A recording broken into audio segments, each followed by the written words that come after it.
Know that I'm always honest. Stay away from those who are toxic. Keep them out your face, no way, you don't want it, yeah. Don't try to drain my energy. The enemy is everything. It's mentally, unhealthily spreading like a rare disease, but I won't let it get to me. I don't need your therapy. I can leave a legacy of leading by intensity. Come on, we can fight this. Freedom is priceless. Spread just like a virus. Living in a crisis. Do you feel courageous? Do you seek greatness? Trust me, you can take it. Go on and take your aim. Yeah. Built to last when the webs I'm weaving. I can change the past with all I'm achieving. Got my foot on gas, never stop competing. If you break the glass, then this life's gonna eat 'em. Make mistakes real fast, then you learn how to beat 'em. If you take off the cast, you can see all the healing. If the pain's in the past, move on from the grave and put your foot on the gas. No, never stop competing, yeah.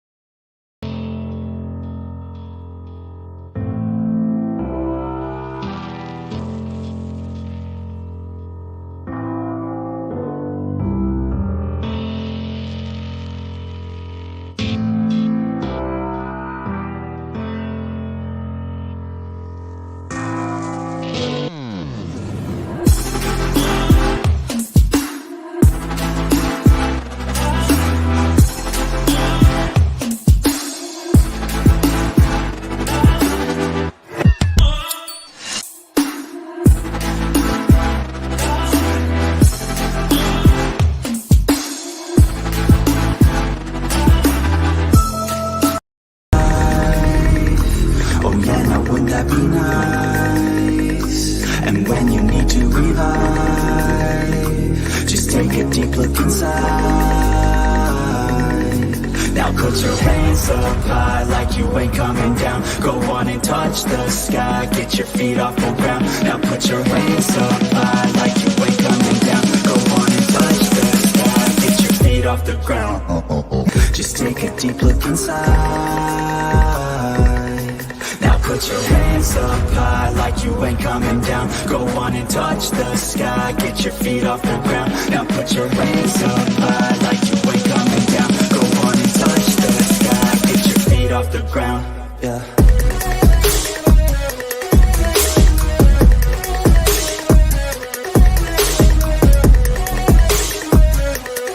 I don't give a damn if you say you disapprove. I'm gonna make my move, I'm gonna make it soon. And I'll do it cause it's what I wanna fucking do. Cause all these opinions and all these positions, they come in millions, they blocking your vision. But no, you can't listen, that shit is all fiction. Cause you hold the power as long as you're driven. Make it. There's no way that you make it.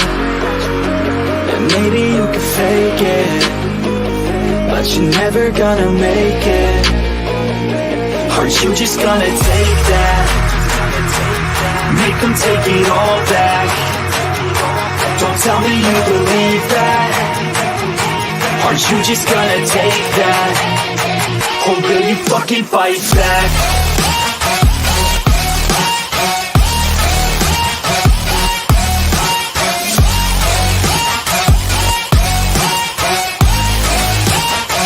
Or will you fucking fight back?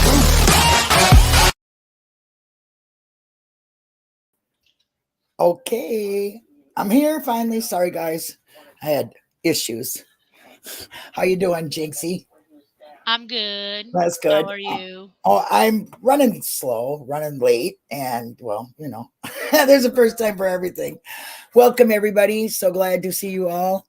I don't even have my chat so I can say hi to everybody. Jinx, Darkside, Sherry, welcome. Jazznaz, Donna, Allison of Wrongful Convictions, Zapper. Woo! How you doing, Zappa? You should send him the link. Yeah, I'm going to put it out there. And I hope everybody's answering that question, too, that I put on there. I think Sapper wants to be called by Andy nowadays. Andy. Oh! Aha! Anyway, let me see. Caroline. Let's see. Rosie. Okay, if I missed you guys, I'll try to say hi to you a little bit. That's like the hardest thing to do when you're doing this, besides being on time. Neil So, Ryan is here too. I saw, and I seen BOD in the chat. BOD's in the BOD, house. aka Dark Side of the Moon. Did you not know that Yes. is outed? Outed. Can't believe it. I can't believe outed after all these years. Boy, good cover though, huh? I told her not to worry. I was once accused of being link. Oh, that's okay. Jim I'm on Link. the other side of YouTube being accused of being Precious Chaos or something. Who I don't know who this Princess Chaos or whatever she's on Molly Golightly. So it's like, you can only imagine, right?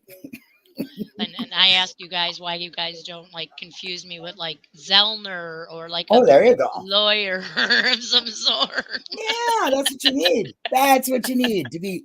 Yeah. Well, you're up there with that for sure. I mean, your brains are anyway. You might not have the schooling, and you definitely don't have the years. She's older, she's worked at that for a lot of years. But you're If I start very going to good. school now, I might actually become a lawyer at her like what age she is now. Like that's how long it'll probably take me. Mhm. Because law is confusing. I'll tell you that much. Nosy. There's our nosy Ren. There's our nosy Ren. Let me put the link in if anybody wants to join. But okay, let's first things first. I asked Hey, a Alice. question. Huh? I'm sorry. I'll ask you the question too, and then I'll Okay. let you know if they want to answer again. I can't say. I don't know if I can. Can you show the question? Well, yeah, I can show the question. You should put it on the screen if you can. If you I'm remember. going to do that. Yay! I'm going to do that. I'm going to try to do that. I think it's pinned. What a dork. Sanford Cop says, well, some would say Zellner is suppressing evidence and trying to keep Stephen in prison. No, paid off to do so. Did you know that? Off. Oh, all I think is just grab that fucking sweater with the paint or blood or whatever. Get yourself that. Grab yourself the fucking Rav story about the parking lot and all that shit. And then you got to get the porn ring in there. Then you got it going on. I swear to God. And King we Tom, don't. let's go home. Yep, time to go home. Done. Solve the case. And actually, we should give credit to who credit's for, but them words, lips, letters for the names don't come out of here. Because it's She's the much CC too thin cakes for that, with frosting and sprinkles and, I'm being really a little ridiculous right now. Maybe one. And those of you that are not in the man community and do not know what we're talking about, I apologize very much. But there's really, you think you get dark rabbit holes with the White Rabbit or with Josiah Cat or any of them. They show you who gives you the rabbit holes. Well, we get to meet ours face to face sometimes. And they don't leave you alone. They become stalkers. Well, that's bad. Conspiracy corner. What is it? It's the corner of conspiracy. Yep. Needs construction, I think. It needs to be redone. Nosy says, don't forget the T8. That TH is in the Blazer for 2 years. Dead in the Blazer for 2 years before. Who's KK and drag? Zellner. Zellner is. I told him. That's oh my God. Listen. Okay, Zapper. You are really a funny mother. You're a funny butt. You're really funny today. I said maybe one of his legs. He's too big to be KK. She's too Listen, tiny she's to be standing KK on a tank. drag. Hey, James Bond put her on a tank. I'll tell you what. It looks good, But anyway, I asked everybody in the question to get to some seriousness now. I had my little fun, but we'll go back to that fun too because I'm not done with it. But I asked what in your eyes makes a good communicator, or a good creator, and engagement. Somebody who communicates good content, is a supporter to everybody. In other words, like not a hater creator. You know what I mean? So yeah, right. And then you don't want to watch I'm just a hater creator all over my YouTube. Yeah, right. You have factual information. And that's one thing that I really think you should have. If you're going to denounce something as a fact, I believe, why Don't is worry. If I become a hater creator, it'll be factual.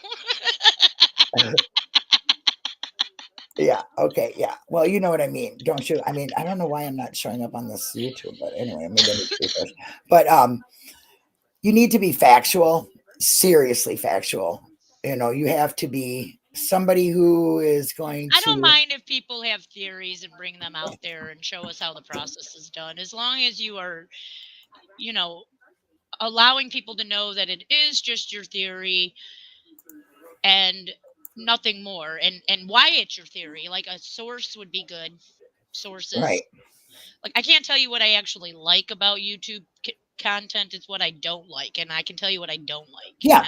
Well, then like maybe I I should have don't worded like it people differently too. going out there with their, they don't show Open-minded, anything. Rosie They're says. behind a complete black screen, talking and telling you that they've solved this case and that all you have to do is go look for it. Really? Mhm. We've all been looking for it for years. Why don't you provide any sources? I don't like that. It's like, Oh, if there's you have Allison. something that can help, please provide that source. Hi, Hi, Alice. Alice. I don't know why my camera is not, my camera's not showing up on YouTube, so I don't know. I can't see it anyway. I just see a black screen, actually. Yeah, I'm going to go out and come back in then because I don't like that. So kick myself out. You guys can. All right, it's just me and you, Alice. We're the intermission for a minute. How are you doing? Oh, losing my bloody mind. Uh-oh. I managed to get Windows 10 on my computer, and then I went onto YouTube and I was trying to go onto my channel just to check out the videos to make sure they were working, and it wouldn't bloody work. I managed to get that sorted, and then I spent about 3 hours, maybe 4 hours today trying to make a wee sort of end video thing for when I do my look videos. So I had his face in the picture, and I had thank you for watching and please subscribe and share and everything, and I cut it down to just 4 minutes, saved it, and there's a bloody watermark right through the bloody middle. Oh, no. Yeah, so I'm not a happy girl today because everything has just went tits up. Well, you know what they told me? Do YouTube. It'll be fun. Oh, yeah. Oh, join YouTube. It's fun. It'll be easy.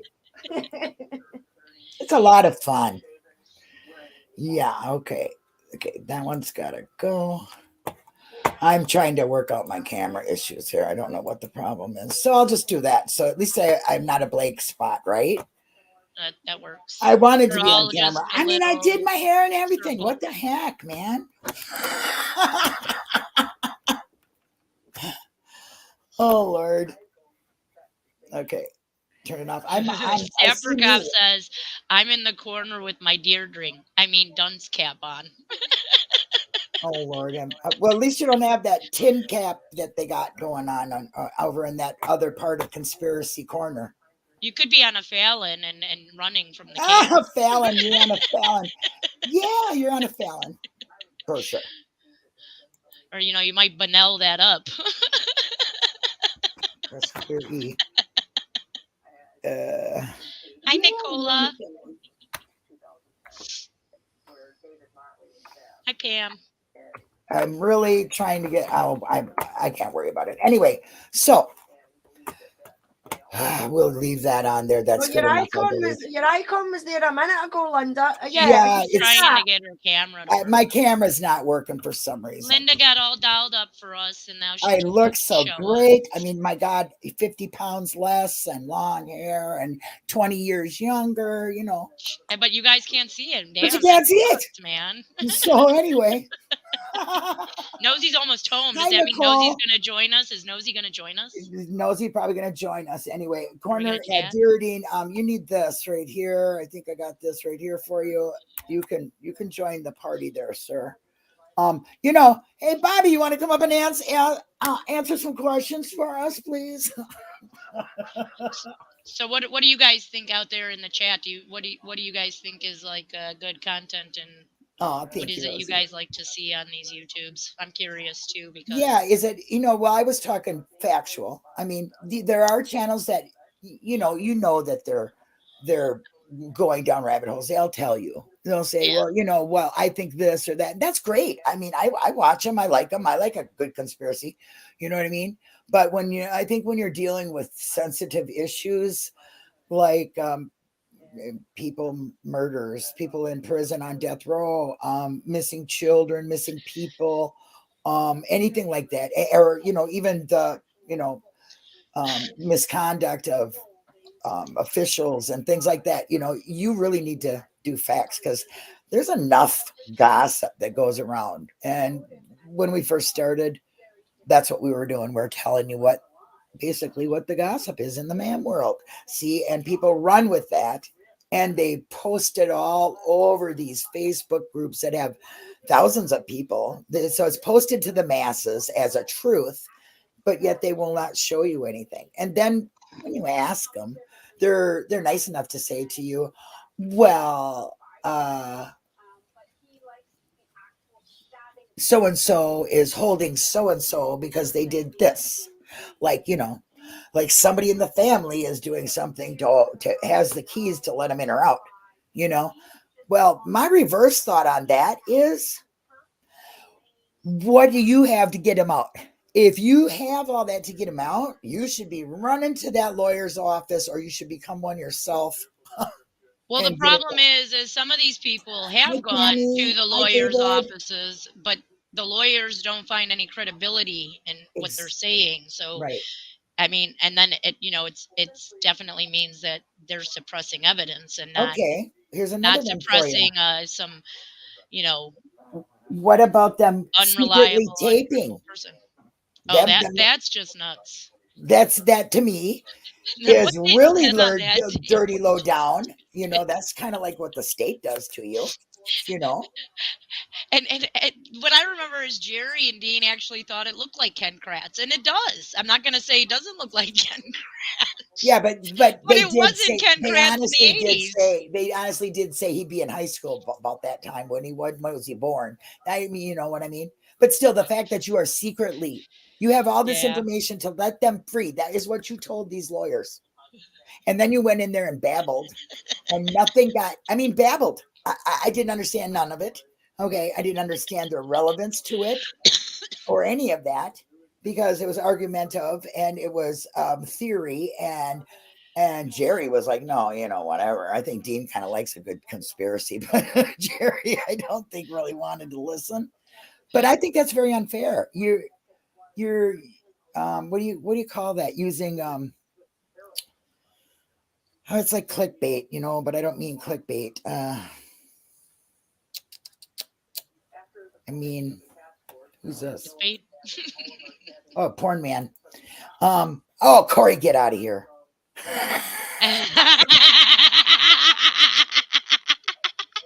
So sorry. That's a fact. That's a fact. And if you guys don't believe what I'm saying, I can go get some paperwork right off a screenshot right off of that Facebook, and I will show you that he says that him and his girlfriend were secretly taped and sold on the porn ring. Okay, I mean, and then I asked for proof. This is what he gave me. Very good, Rosie. Misleading. Exactly. It's very misleading.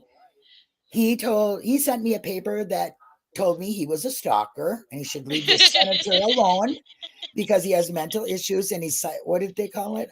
He has psychotic paranoid issues, and that if he went by this senator anymore, he would be thrown in jail. But he told me that was his proof that the cops were going to frame him for a sex porn ring. And Jinx is laughing because it is ridiculous, and I would be I'm laughing laughing because too. you told I honestly would be everybody, laughing Corey, too. get out of here as you remove the bot. It's like a porn But bot. yes, but it's this guy is sick. He honestly believes this stuff. So I don't know what to tell you. Okay, I really don't. It's sad. If you read one of those papers that he has, it says that he thinks the neighbor is recording him, not like. and the Okay. neighbor Yeah. Oh, somehow okay. works Sure. for the department. So therefore, in his mind, the department is recording his sexcapades with his wife and releasing them on the internet or something. I don't know how that all came to be, but Oh, I don't know either. There I am. Oh, hey, magic. it's working. It's working. Hi, kiddo. How are you doing? Hi, Maniac Mama. People are joining now. Nice to see you guys. Really is. Now I got my camera back. Yay! But anyway, they are on these mass size social media platforms, and they're telling newbies, because we get newbies in this case. How many would you say a day? I wish Nosy was up here. She'd be very accurate at telling us, wouldn't Sees she? them more than I do. I don't interact as much. Yeah, you get hundreds a day in some of these, right? Yeah. You know, Alice, are you still there, Alice? Alice is muted. I sure am. Well, start the talking. Did you hear any of these rumors? I've been keeping an eye on what's been happening on Twitter. Oh, damn it. And it's laughable, to be honest. Yeah. I mean, well, that's just one story, okay? I mean, there's several stories, okay? But they don't, when you show them facts. Now, Jinx, we all know Jinx is a very great researcher in our community, and along with Nosy, along with yours, J-Jax, AC Rookie, all of them. Okay, who popped in here? Nosy Rosie. Oh, Look at that. There she is. Listen to voices behind the I wall. can't change my profile picture. That's not how my hair is now. That's an old picture. So just to say, but thank you. It is amazing in that picture, but it's not how it looks just now. Why would you want to go on Ernie's live? I mean, that guy is disgusting, sexist pig. Who the hell is Ernie? Oh, that's the other side of the YouTube world. It's not in the MAM community. He's he's a special. Let me say, he's a special soldier. He's got a chip in him, and he's. You think those conspiracies over here are funny? That's a good one. This guy, but he's a disgusting pig, and he's very rude to women. Nosy, you'd eat him up. You'd spit him Hello, out. everyone. Hello.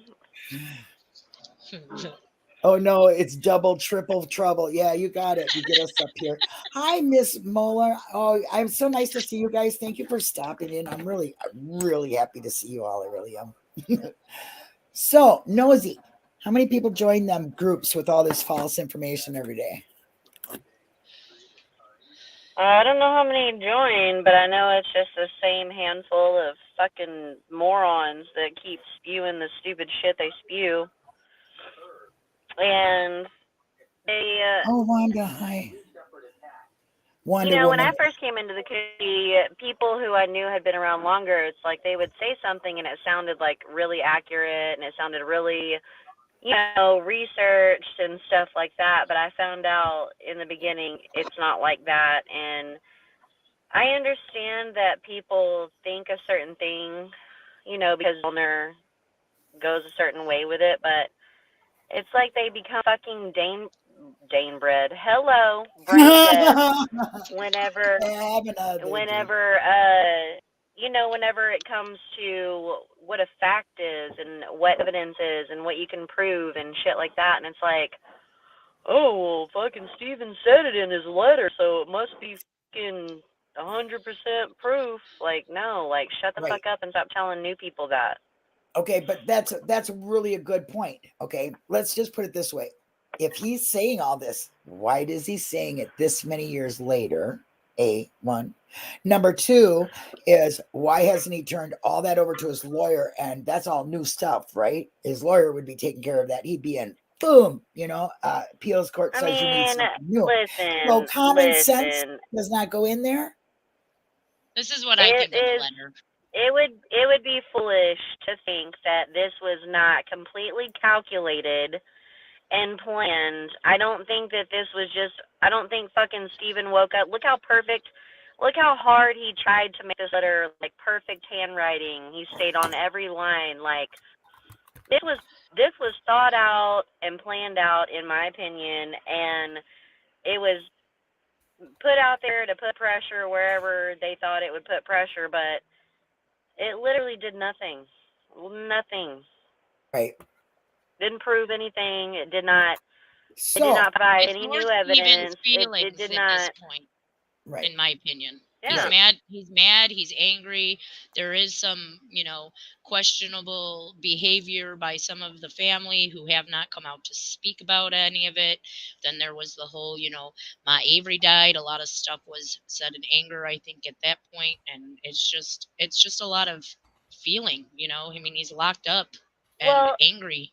and also, if you read the letter, in the letter he uses specific words. He uses the words maybe, and he uses question marks. He's not saying this happened or saying it was like that. He's offering up a possibility of could it have been like this, it could have been like this, but he's not saying for definite, this is what happened.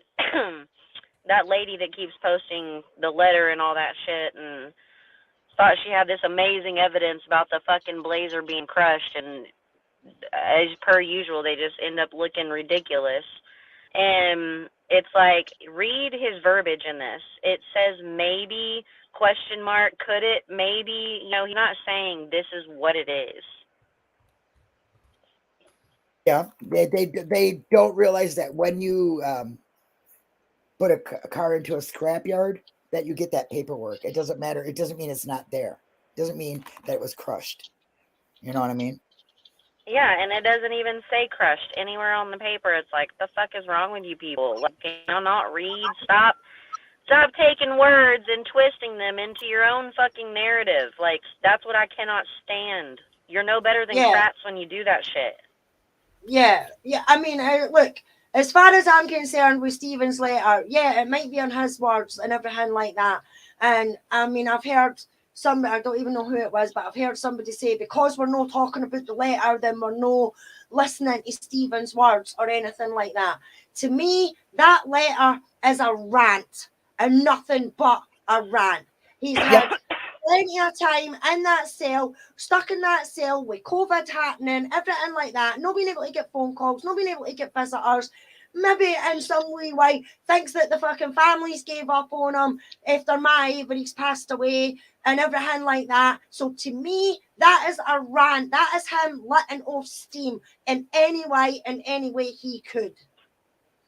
It proves nothing. Yeah. It proves nothing at all. Nothing. Exactly. All he has is time to sit there and think about what could have happened, or it gives him time to think about every little minute detail that he could possibly think of. And I'm sure that even this many years later, I'm sure there's things that he still pops in his brain. He's like, oh yeah, I remember that too. Holy shit, I'm just now remembering that. I mean, he has nothing but time to sit there and think. He's pissed off. He's been there 34 years. He wants to get out. Fuck, I'd be writing letters like cuckoo crazy too if I could get people to do it. Even if it's not going to do anything, maybe it makes him feel better. You know what I mean? Yeah, but I mean, if nobody in the family, Linda, has been up to see him or gave him phone calls or anything like that since Ma Avery, he's going to be feeling alone. You know what I mean? He attacks people. So, he's an asshole, but he's not a murderer. Exactly. There's loads of assholes out there, but it doesn't mean to make them murderers. You know what I mean? Right. And because he's saying things in this letter, it's his way of expressing himself. You know what I mean? Whether it's true or whether it's not true, it's the way he's feeling at that precise moment. You know what I mean? Yep. And if the only way that he can get it out without it doing any damage to himself mentally, then write it in a letter, get it out there, but don't other people twist the words that he's saying in it, as Nosy says, to suit their fucking narrative. Yeah. Yep, that's what it is. It's just like, Mary.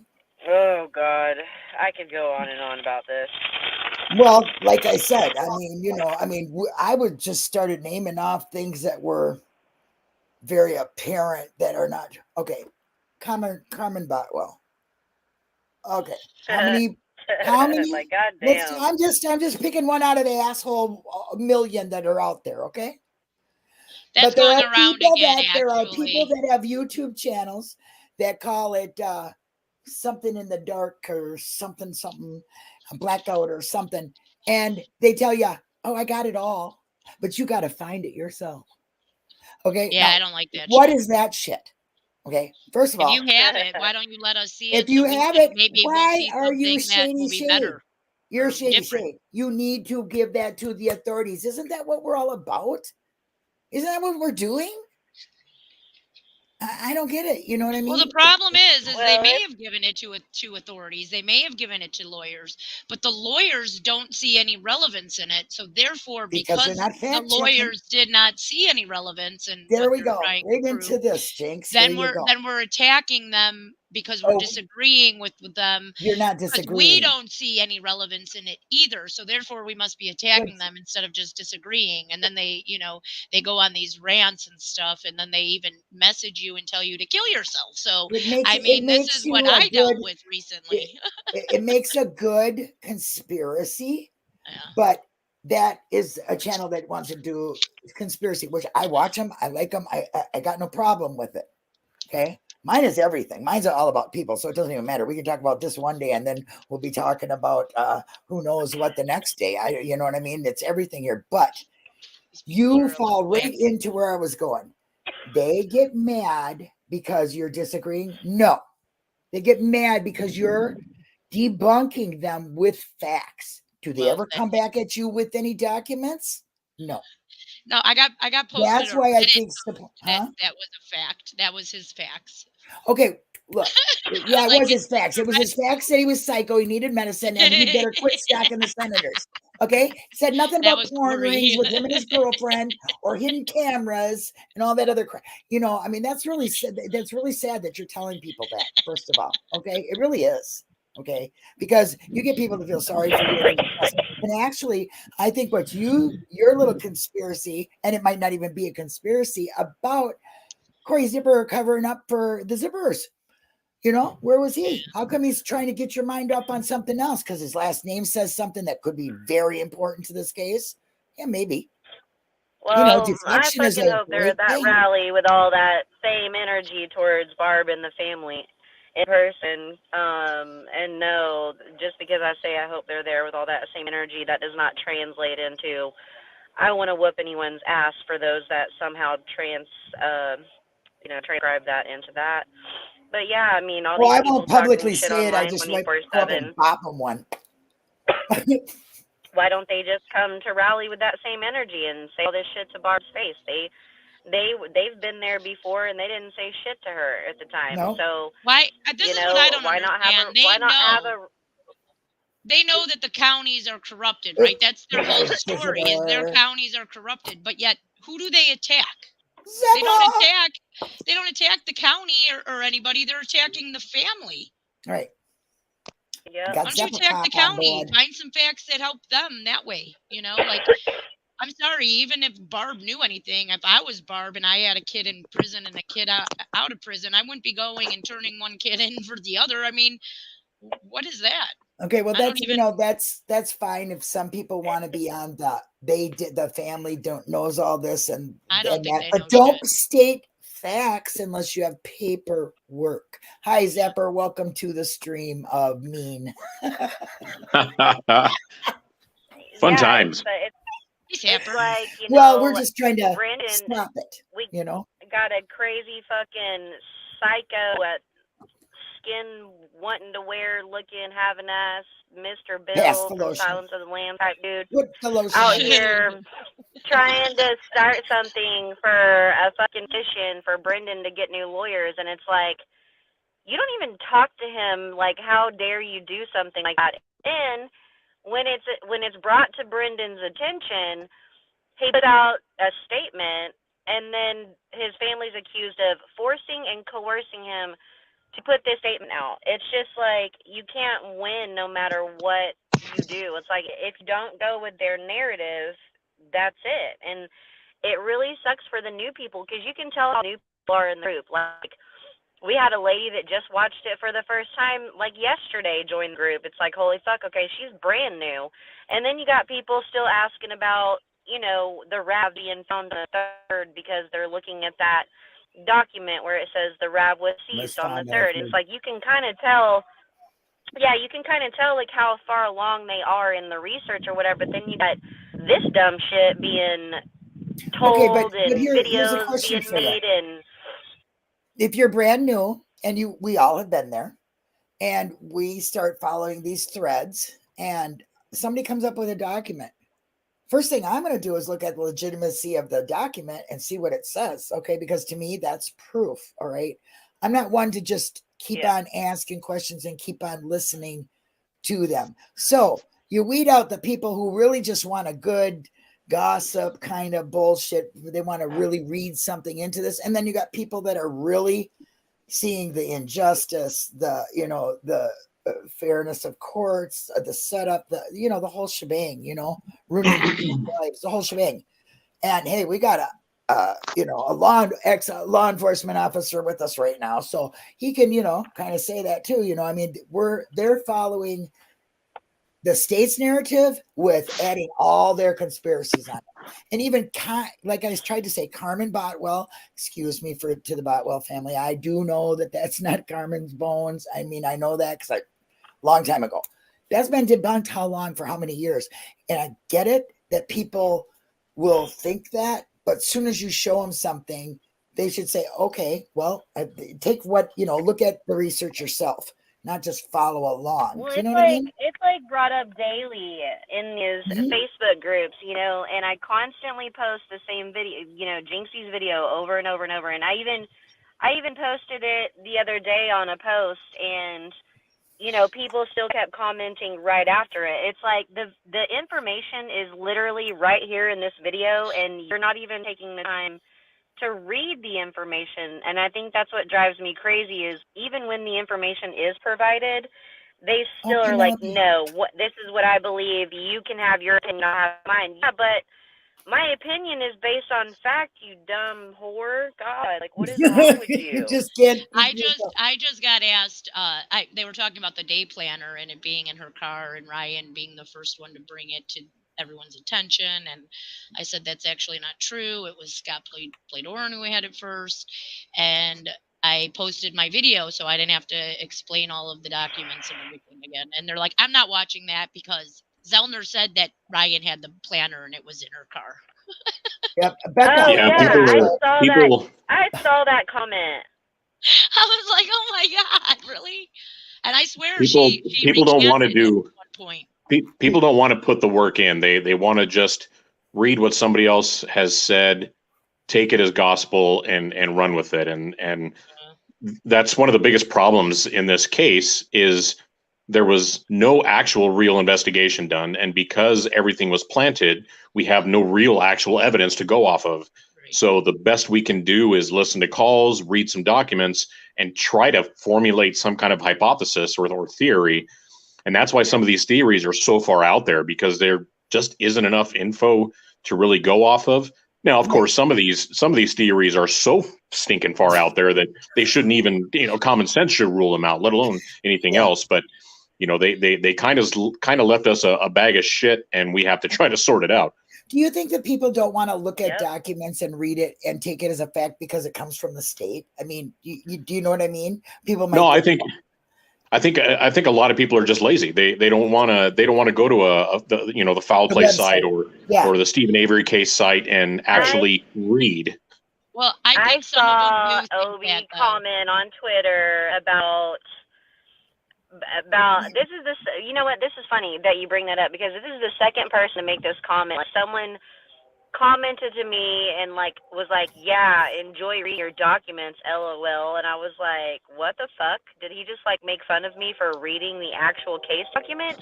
And then I saw it on Twitter too, where it was like, oh, y'all read these documents and think they're truthful. And it's like, you have to have a baseline somewhere, and starting with the documents. Has there been many of quote unquote typos?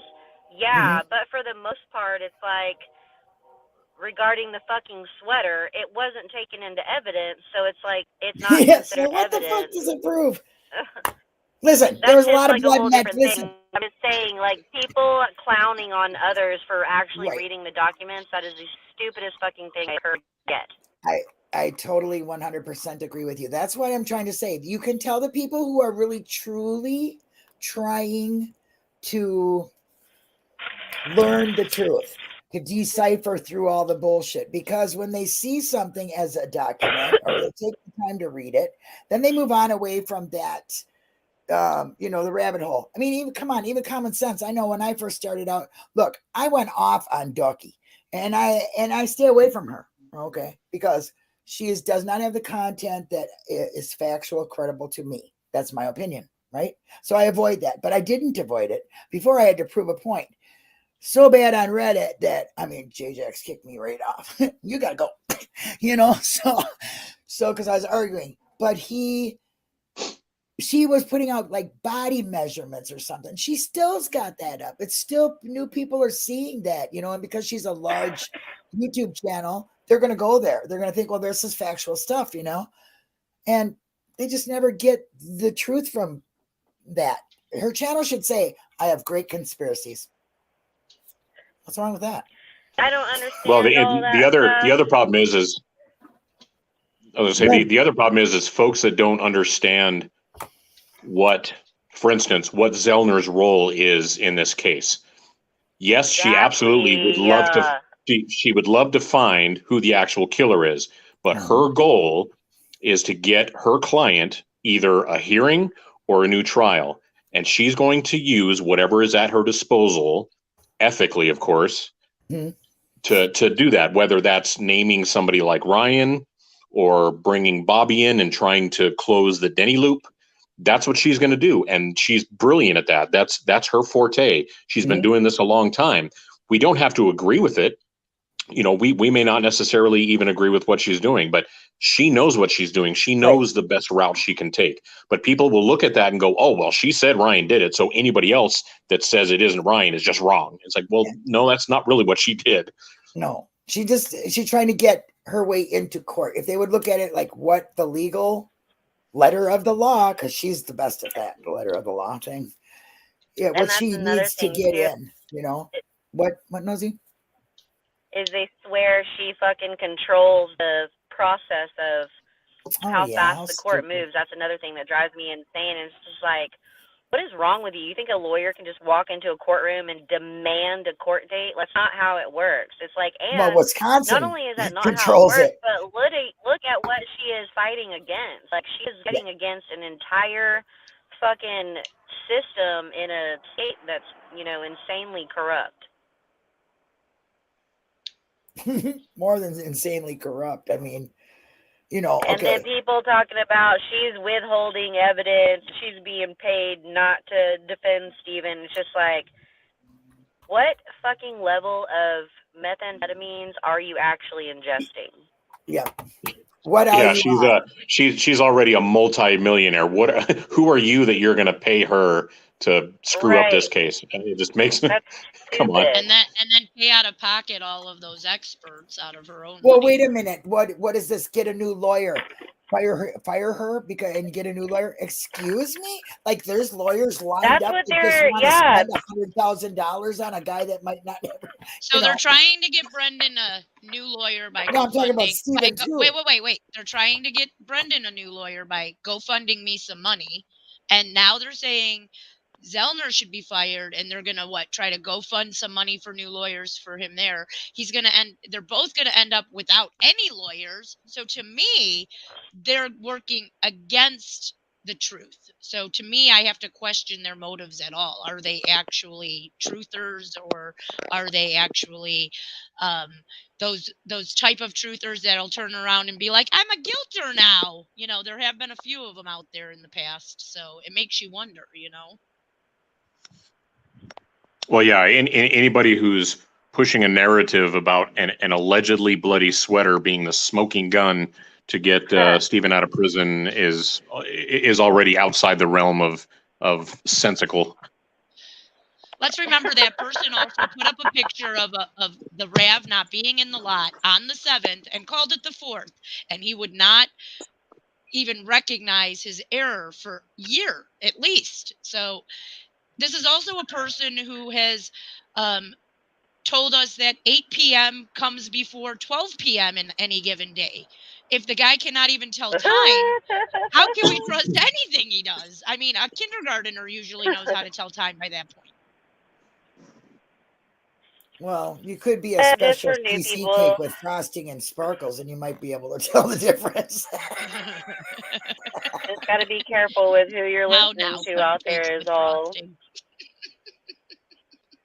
And you know, Yeah, and that's Tim, let's say that's part of, that's another part of the problem is there's so many different channels and so many different sources out there. If you're a brand new person coming in and you don't know anybody or there's no one to kind of steer you in the right direction, you're going to fall down those holes, and you're not going to know who is reputable, who should you follow, what Exactly. route should you take. But when they're shown that they should look into other avenues and they get stuck on that one person that they first talked to, like, oh, that's the first person I ever talked to, I have to trust them, and everything that they say is gold, then you're not doing yourself any favors. You're actually making yourself look just as bad as them. So Yeah. to the noobs, I say, don't just trust in one theory. Go out there and look at other theories. I actually suggested the other day to read Reddit backwards, or even YouTube, go backwards, find the newer stuff first, because in the beginning we didn't have records. We had we had screenshots, we had very, very little. So the theories have evolved since then, and there's more evidence now. So some of those theories you read from 2016 may not even matter now. Like, for instance, one was about a tower that they thought Teresa hit that was next to a farm that was a Vogel farm, but that's not the tower she hit. So that theory can now be wiped off, because we know the tower she hit was the one on Village Drive in Whitelaw, not far from the zippers off of 310. So it's like you should almost read it backwards, because you'll come into the newer stuff and the more recent stuff than you do reading it, from the beginning, in my opinion. Anyway.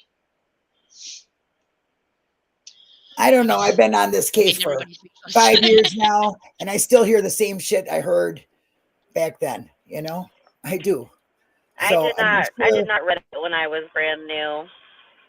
Hi, TTM. I did a lot of stalking of you guys, and I pay attention to who was smart and dropping bombs and who was just talking shit. I did the same thing, Nosy, except for, I was lurker for a long time, actually. For a lot of months. That's the thing, though. I mean, if newbies are starting out, like when I first started, after watching Making a Murderer, and went online, and I was like, surely they're still no in the jail, and realised that they were still in the jail. I was like, right, how the hell do I find out what's happening? So Rubber Ducky was the first one that I went to and started watching. Me too. But then from Rubber Ducky came Ericozy, and Ericozy was putting out a lot more detail, a lot more information. He was showing things on the screen, i.e. the motions and the appeals and everything like that. So I was like, right, this guy knows what he's talking about. So then for Ericozy, it was foul play, and then checking convictions, and then, because their descriptions were in the video descriptions, for more information, go here, go there, go here. So that's what the newbies need, but if you've got people that are gone on and saying stuff about sweaters and Daisy doing what she's supposed to be doing, which I can't comprehend, that these people are saying that she's being paid to keep evidence hidden. That's just and that's fucking stupid. ludicrous. You know what I mean? That is ludicrous, and these people are delusional. You know what I mean? She's not had all these. She's had 20 people exonerated. You know what I mean? Did she hold evidence back for them? No, did she? Hell, she went for the evidence that got her into that courtroom, and that's exactly what she's doing with Stephen. Yep. She's trying to get him a new case. So she's going and she's putting forward all the wrongs and everything like that the state's done. You know, but there's still a lot of people out there that still believe in the state's narrative and everything like that. But when you get asked, well, where is your source information? And you give them the websites and you give them the YouTube channels, it's still no good enough for them. So when newbies come on, they're still going to be confused with what's happening because of the amount of channels and everything like that so out there. It's for them to find the right source for them. Right. If you want to, that's what I'm trying to say. You get the conspiracies, which is great. I mean, it's a lot of fun. If you like being down rabbit holes and all that, or do you want the truth? But this going against a credible researcher that shows you documents, why must you argue? Why don't you just move along with your little theory to your little pack of CC with frosting and be fine there? Why do you have to come over to this side and make the drama, make the names, tell people to kill themselves? That is unfucking believable to me that you would tell somebody that. I don't care what they say to you. But the ones like that are just fucking idiots. Hell, I wasn't even talking to that person. I was talking to somebody else in another group that they were not even part of. Yeah. And I asked the person to doc their, to show me some sources. Otherwise, all you're saying is a theory. They're like, no, it's facts. If you don't want to know the facts, then you don't want to know the facts. I said, I do want to know the facts. Please link your sources so that I am inclined or, so that I can see these facts that you see, because I would love to know them. I would love to see them from my own eyes.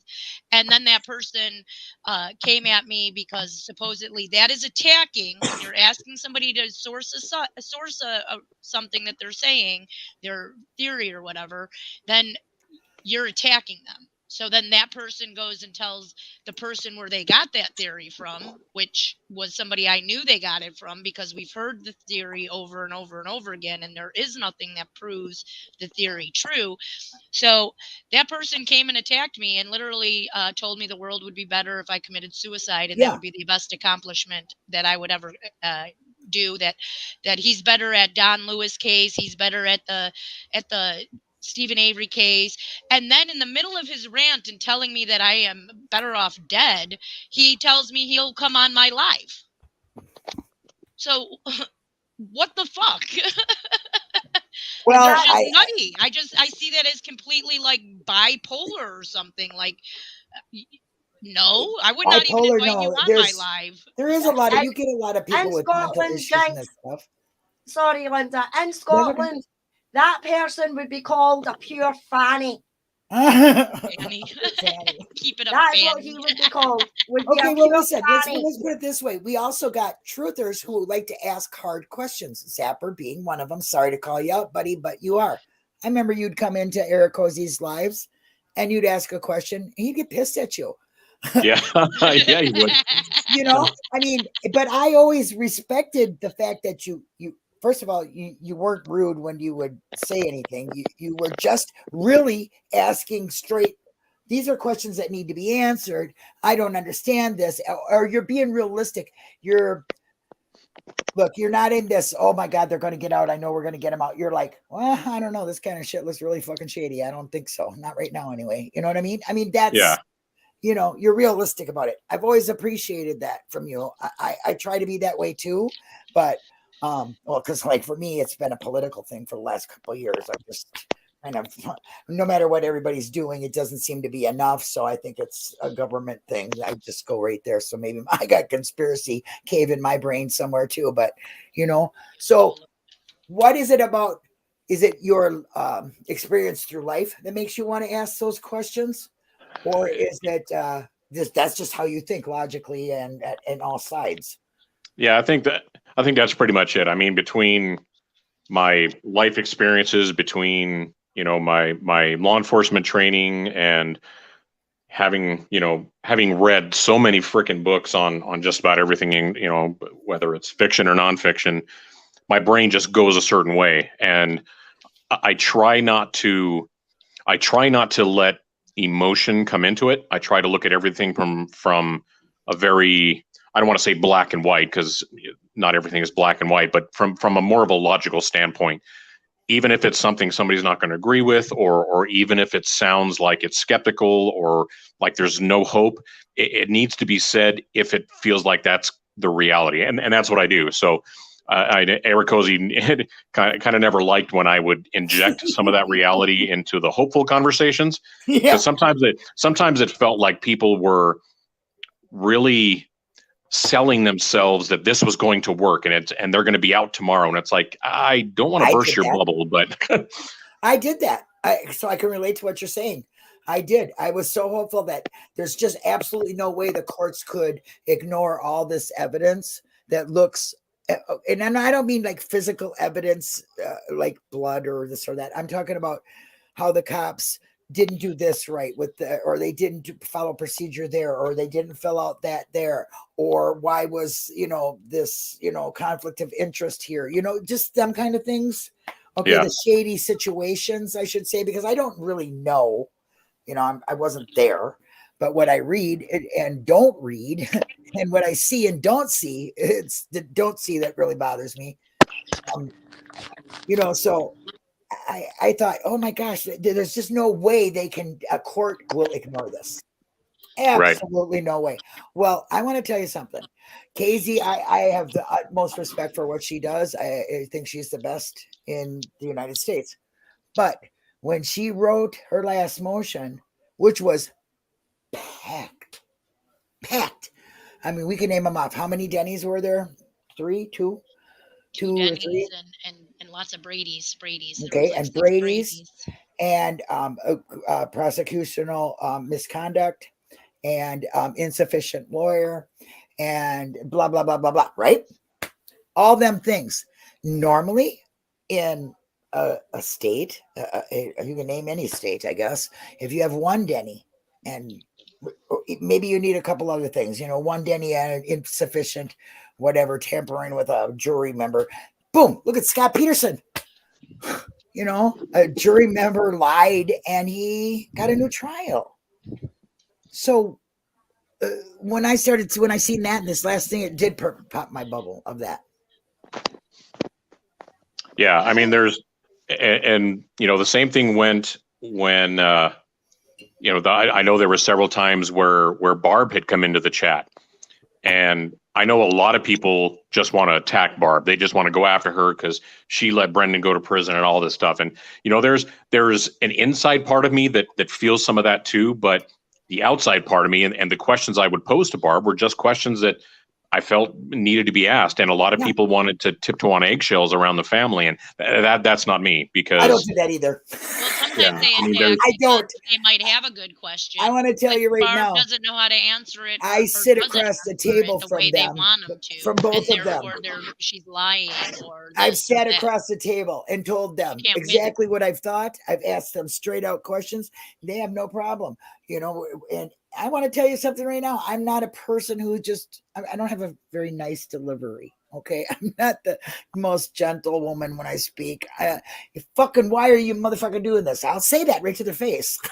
So I'm like you. I don't want to tiptoe. I want to know. They say you're friends with Barb and you're friends with the family. Yes, I am.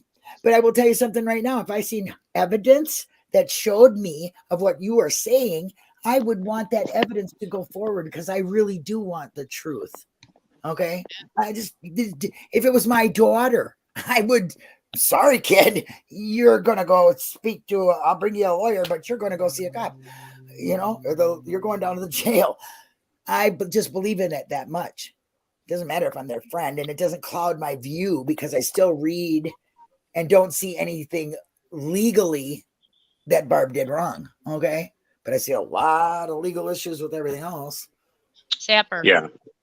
Would you, if you had the opportunity to ask Barb questions, and she was able to answer them in the way she answers them, whatever way that might be, will you then, like, even when they do answer, like Barb, they get attacked for the answer that they're giving? Yeah. Like, would you sit there, just write it down, ask the next question, or would you push them into like kind of like they did with Brendan, like push her to say something more that you would want her to say, or would you treat it like an interrogation, I guess, or would you just be like, two people asking questions? You want receipts No. or not?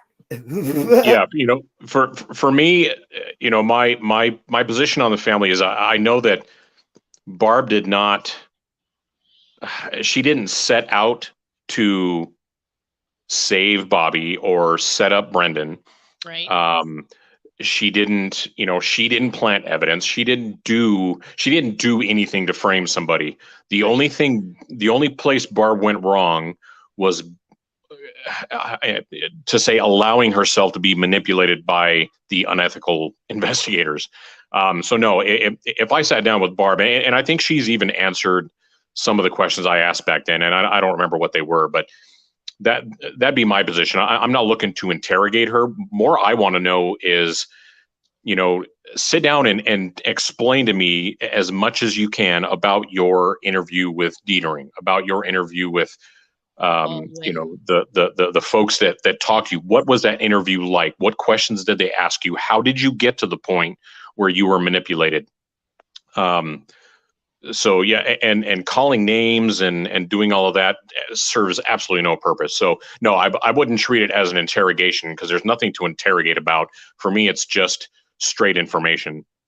Right. See, and I think that's what some of these people want to interrogate her, abuse her, and get her to say something that they think she should say. Yeah. And I think that's a problem with some of these people. They come across as people you want to run from. Oh yeah. I mean, aren't you going to be in defensive mode immediately when somebody comes at you? What the fuck did you do this and this for? You're an accusatory. Yeah. You know what I mean? I do know that you want the facts, okay? And I do know that they did a good job on that family, trying to get them to argue amongst themselves and tear themselves apart. They did. They got the family fighting amongst themselves, and they're not a strong unit, so they're easier to attack singly, I would believe. That's my thoughts anyway. So who knows? I mean, a lot of people forget though, Linda, that this family hasn't just been gone through this since 2005. Their whole This life. family has been gone through this shit since 1985. Correct. You know what I mean? For when Stephen first got convicted, he had witnesses and everything. He was 40 miles away from where the Bernstein attack happened and everything like that. So it's not. Barb was a young sort of teenager, maybe late teens, early 20s, when this was all happening. You know what I mean? So, yeah, some people might say, well, maybe you would think she would know not to talk to the police.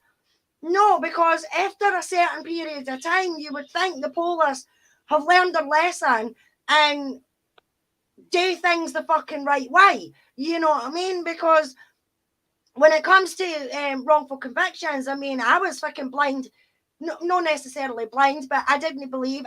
We have had wrongful convictions here in the UK, but I honestly thought, and maybe I was naive to think, that with the wrongful convictions that happened in the 70s and the 80s and stuff like that, that the police and everything like that learned their fucking lesson and done things properly, And then Mitchell's case comes in 2003 and 2005. You know what I mean? And it is the exact same shit that happened in the 80s. No investigating properly and everything like that. So they don't learn nothing, But they learn how to get away with it better. Exactly, Jinx. They've done it for so long and they've not been pulled up on it. Nobody's been, charged with misconduct or anything like that, probably. So they've got away with it. So I dread to think how many other wrongful convictions there is here in the UK that we actually don't know about. You know what I mean? So, but a lot of people forget that this family has been through this since 1985, not fucking 2005. You know what I And- mean? Yeah, and you don't know what their involvement with the police or anything, because they were a family that was not, weaved in within the coddling arms of the state, and everybody around it. They weren't PTA goers. They didn't, participate in town things. They had their own thing going on. They were running a business. And, from what I understand, Stephen had to quit school to help run the business. So, because his dad was hurt or whatever, I mean, they did their thing their way. Okay. So they were easy to pick on. They're, you know what I mean? They're poor for one thing. Okay. And like Stephen said, the poor will lose every time. They really, truly will. In the real world, they do all the time. Classism. Yeah, well, Well- there's a lot of factors when it comes to the Avery / Dassey family, Yes. and it may sound insensitive, but we're not talking about Mensa candidates here, We're not talking about and- brain scientists. Exactly. and you also have members of this family that have some serious criminal issues, Yes. or what should be serious criminal issues, but have never been charged or Yeah. anything with, and we all know what we're talking about. So Right. you throw that in there, that means you have a lot of law enforcement contact. You even have some of these that have been friends with people in law enforcement and that have gone bad for either one way or another, or one reason or another. Yeah. So there's a huge melting pot of all these horrible factors, and then you have this law enforcement group that basically is operating under the assumption that they're untouchable. Yeah. Because the good old boys club runs the show, and Small nobody town USA. nobody goes against them, nobody questions them. And now even when somebody like Zellner has come along and brought forth what I would have thought is a pretty much airtight, solid case, Mhm. court after court shoots her down and backs up basically what law enforcement already thinks. So now Almost you've got the not the court. case. You've got definite evidence that the court is behind you, whether they intended to or not. But that's what they've shown. So now you feel even more invincible. Well, It's just not a good don't you situation. Don't you think the Court of Appeals went beyond what they're factually, legally supposed to do? They made decision in Well, the motion. So here's the biggest thing with the COA, and I would have to side with Tracy on this one, and those folks that are big fans of Zellner won't like it, but Zellner screwed up. Zellner dismissed Avery's first 97406, which basically kicked the door wide open for the state and the court system to procedurally bar everything. So that's why we're at where we're at, because she dismissed that original motion. Had she not done that, had she filed amendments instead of a new 97406, we probably would have already won. Yeah, I agree with you there. I really do, because Tracy's been saying that for 4 or 5 years now. If she wouldn't have in her first motion, that because she did that, and also with the bones, this Arizona versus Wisconsin or whatever it is, it's never been, the state has never been wrong on that, is what she says. They've never, Yeah, the biggest problem with the bones has to do with that thing we all love, the court record. The Mhm. court record shows that the bones were inconclusive. Therefore, it doesn't matter what we think, whether it's human, non-human. And even though there's ledgers that could show that, the court record says those bones were inconclusive. Therefore, the cops giving them back, even though we know damn well why they gave them back and what they were giving back, according to the court system, they just gave back regular old bones. But Not just But that's ledgers, it was biological also- evidence they're supposed to keep. It doesn't matter if they couldn't determine it then, because it could be determined later on. So under the law, biological evidence is supposed to be kept until the prisoner has completed their whole sentence or is dead. Or Yeah, is notified, Or but is that they notified. want to return them. Right. And Which they have a was- say can in it. happen. Yeah, but unfortunately, that wasn't something that the COA had. Do you mean because those the bones weren't in court? Those Right. particular, yes. That's what you're saying, correct? yeah? Because once they're not in What should have court, it's right. Yeah, what should have happened, and the only place that could have been dealt with was at the Wisconsin Supreme Court level. The Supreme Uh-huh. Court was the only one that could have made that kind of determination or made a ruling based on the nature of those bones because of the state statute, but they didn't even do that. So apparently the Wisconsin Supreme Court didn't see it as an issue. Right. Why, I don't know, but that's where it Which lands. just gives them that idea that they are more powerful every time that Yep. they get backed by like the Supreme Court. Now they're allowed to do this, just return bones without giving any notice to anybody. Now they're like the Supreme Court has like allowed them to do that now in any case because it's not wrong according to them, right? Well, yeah, because there's no precedent been set. There's been no ruling that weighs in on that statute. Right. And there's actually no like with the federal one, they have like if they find out that you do that, they do like you can get in trouble for that. The person who returned that evidence could get like 5 years in prison or something like that, or a fine of some sort. So there is none of that in Wisconsin. Like they've never Yep. actually weighed in on what should happen when somebody breaks the That's what I was legislation trying to say. in that fashion. So they need to do that as well. Like this would have been the perfect opportunity for them to update their statute and put hold accountability to somebody who returned these bones, but they didn't. Right. And now I'm sorry. I know that Zellner's, I do have faith in her and what she does, but honestly, I think this is just so politically driven right now and weaved into the, to the state so bad that, I mean, because look at how hard Schimmel fought, I mean, he really fought hard for that. To keep him in. Yeah. To keep Brendan in. So, Yeah. I don't know. Hi, Eve. Hi, dazed and confused. So yeah, I don't know. I thought I heard somebody come in, but nobody came in. No, I think that was me. I think my internet went down for 10 A or 15 brief seconds. second. You mean you got better internet than Linda Low Budget does then because you didn't disappear. Well, it helps that I'm about 2 feet away from my router. So Yeah, I'm a lot closer to mine too. If you notice, I don't go anywhere. I just can't get my camera to work. I don't know. That's the first time for that. But I don't know. This case is convoluted with planting and corruption and lies. And, I mean, conspiracy. It's not even just that and all, Linda. I mean, the fact is everybody knows they don't have to be an expert. They don't have to be a cop. They don't have to be a lawyer. You know what I mean? They don't have to be an expert in anything much. But everybody knows that when there's a police investigation or somebody is arrested or anything like that, is they have to do paperwork. Right. You know what I mean? They have to write a report.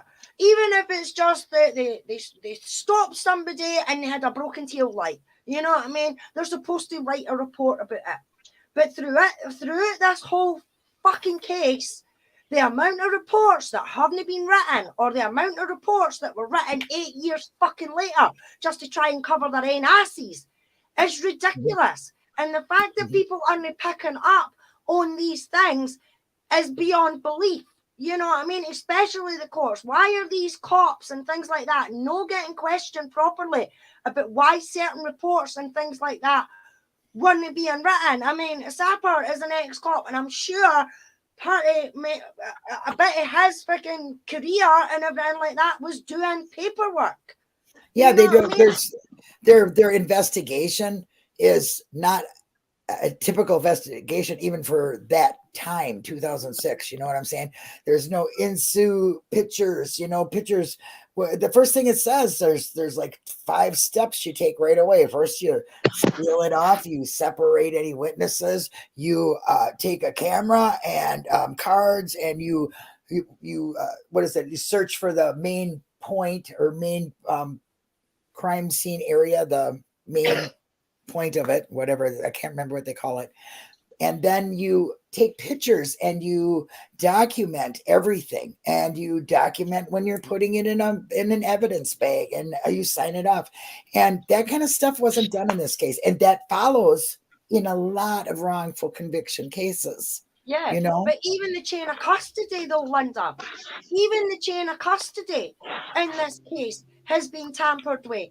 You know what I mean? If you've got a sergeant, say for Calumet, who's got to hand off a bag of evidence to a sergeant in Brown County, they've got to document that. They've got to seal the bag. They've got to write on it what's in it. They've got to initial it. They've got to, you know, and then they've got to transfer it over. And the person that they transfer it over to has got to then put another sticker on it or sign it. And then There's procedure. Right. Exactly. And we know that the sheriff's office in Manitowoc, Wisconsin does not like, well, there's a few of them that like, you know, one sentence Andy. And oh, sorry, Zapper. But you know, one sentence 8 years later, Andy, hidden in a safe somewhere, Andy, you know, that kind of stuff went on. And so we don't got reports from Jacobs, right? Or Dennis is it Jacobs. Jinxes. He was even asked to write a report. Right, and he didn't. So when you're not following procedure, and it doesn't take the whole law enforcement agency to do what they did, and that's what a lot of misconceptions are too. One, two, okay, because they're superior, and the people that work below them are going to believe them. Number one. Number two, there's a code. You're supposed to be upholding the law. You take a vow. I'm sure your fellow workers feel the same way, right? You're supposed to take a vow. I gotta address this right now, though. Excuse me, Cheshire Cat. Yes, I'm sure we'd love to help you. So, did you see the question, Jinx? Yeah, how can we help? How can we help? Because that's what we're all about. So you can. And as Darkside says, or not, how many cases have you heard the ex-boyfriend gets to be an untrained law enforcement? Oh, or doesn't even get. There's no victimology. And his lieutenant. None. Exactly. Exactly. No victimology whatsoever. And That's the closest people to Teresa at the time, her inner circle, the ones that should have been looked at more closely, i.e. the ex-boyfriend, the roommate, anybody that she was associated with that didn't involve frigging Stephen, you know what I mean, was not done in this case. You know, I mean, everybody says, and I mean, I'm sure Sapper will even say it as well, that in the majority of homicides and murders and things like that, it is the people closest to the victim that they try and rule it first, i.e. parents, boyfriends, siblings, male friends, you know what I mean? Even girlfriends, you know what I mean? They go round them first and they try and eliminate them first. But this never happened in this case. The brother was on the Avery Salvage Yard, which I think he should never have been, shouldn't have been anywhere near. Ryan Hilligas, he is my main suspect. Well, we all know he's my main suspect too. Yeah.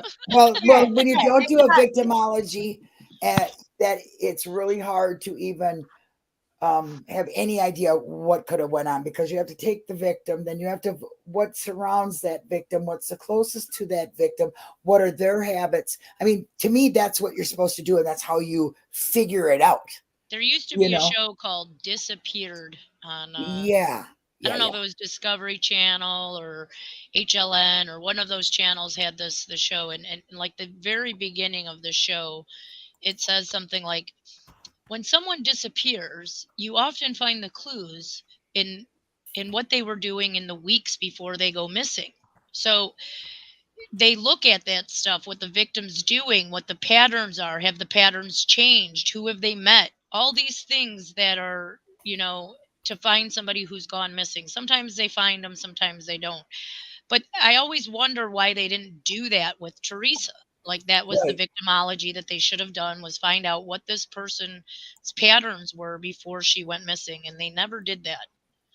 And it's hard to do that now because they never did it. So we don't really have the records to look at it. We got to go through what we see and what we do have, you know, like the calls, the emails, the mapping, that kind of thing. Right. Yeah, there's a lot of people's behaviors in this case, like Ryan, for example, even Scott Bladorn, for example, and even to a certain extent, Mike Halbach, that would have caused any actual real investigator to go, wait a minute, that's not making sense here. There's something more to this, and would have caused additional questions to be asked, additional interviews to be had, but that never happened here. Right. And go ahead. No, on you go, Sapa. Oh yeah, I mean there was just so many avenues missed, and you mentioned the actual investigative process. Well, there was no investigative process. I can't find one single law enforcement protocol they followed, which that's the biggest red flag in the world that says something is wrong here. Yes, it is. Well, see, I so agree with you. Yeah, I mean, here in the UK, right? I mean, I see people in chat talking about the brother and everything like that. And see, when he says we're still in the grieving process, or the thing that he said about the grieving, I mean, whether it takes weeks, months, or whatever, to me that is a huge red flag, because there was a case here in the UK, and it was 2 young girls, Holly and Jessica, that disappeared. And it turned out that it was the school caretaker who actually killed them. Now, this man was on every news interview, was out searching. He involved himself in the case exactly like Ryan did. And that's what it put me in mind of, was this case here in the UK. And the reason why he got caught was because his girlfriend done an interview for one of the TV channels here, and she spoke of the girls in the past tense. She had a picture of the girls that the girls had drew her, and she went, this was the picture that the girls drew me, you know what I mean, and done them as the past tense. Well, somebody picked up on that, informed the police about it and the investigation, and it turned out that it was actually the caretaker that was all over the news and everything like that. He took them to the house. He'd accidentally killed one of them, so because he'd killed one of them, he had to kill the other one, and then drove about 10 miles and dumped the bodies. You know what I mean? But he was all over the place. And when I seen the situation with Ryan, I was like, oh my God, man, he's my suspect. There's something shady about him.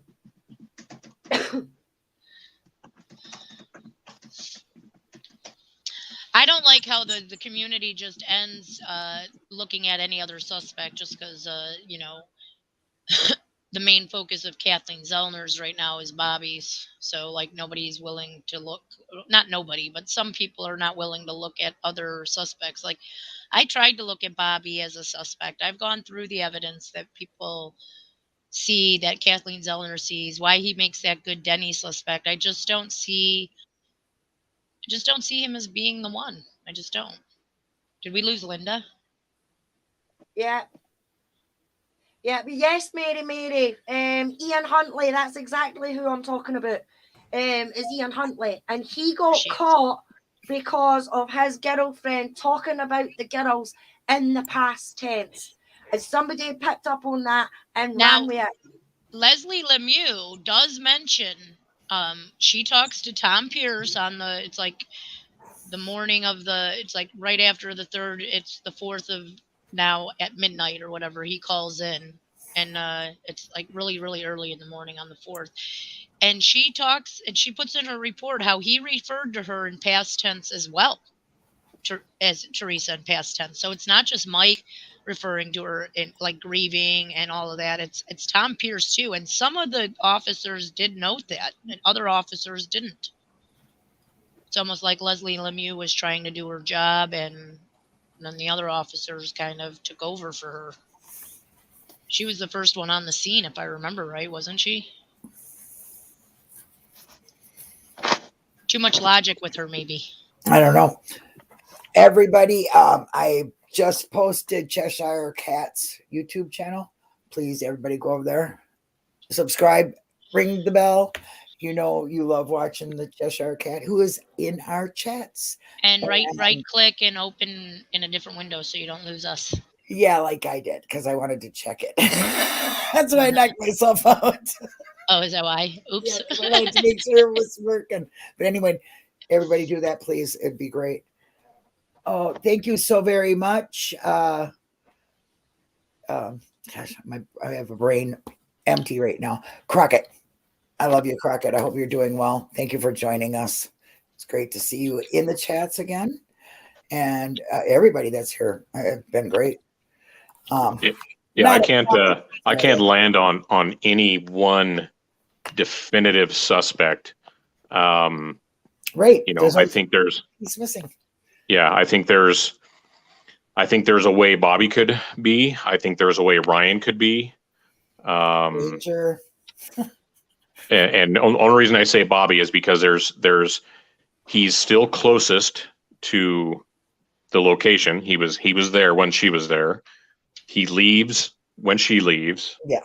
So there's ways that the basic premise that Zellner tried to point out makes sense. Now, it doesn't mean it happened the way she said it happened, but there is that possibility. And because of the way Bobby acted then, and because of how silent Bobby is now, it kind of lends some credence to that. So I haven't been able to find anything that would definitively rule him out. So I have to keep him in the mix. But have you definitively found anything that rules him in? I mean, they have tested his blood against some of the stuff that they have found where his DNA doesn't match. I mean, you can't put anybody out of it because we don't have the right killer.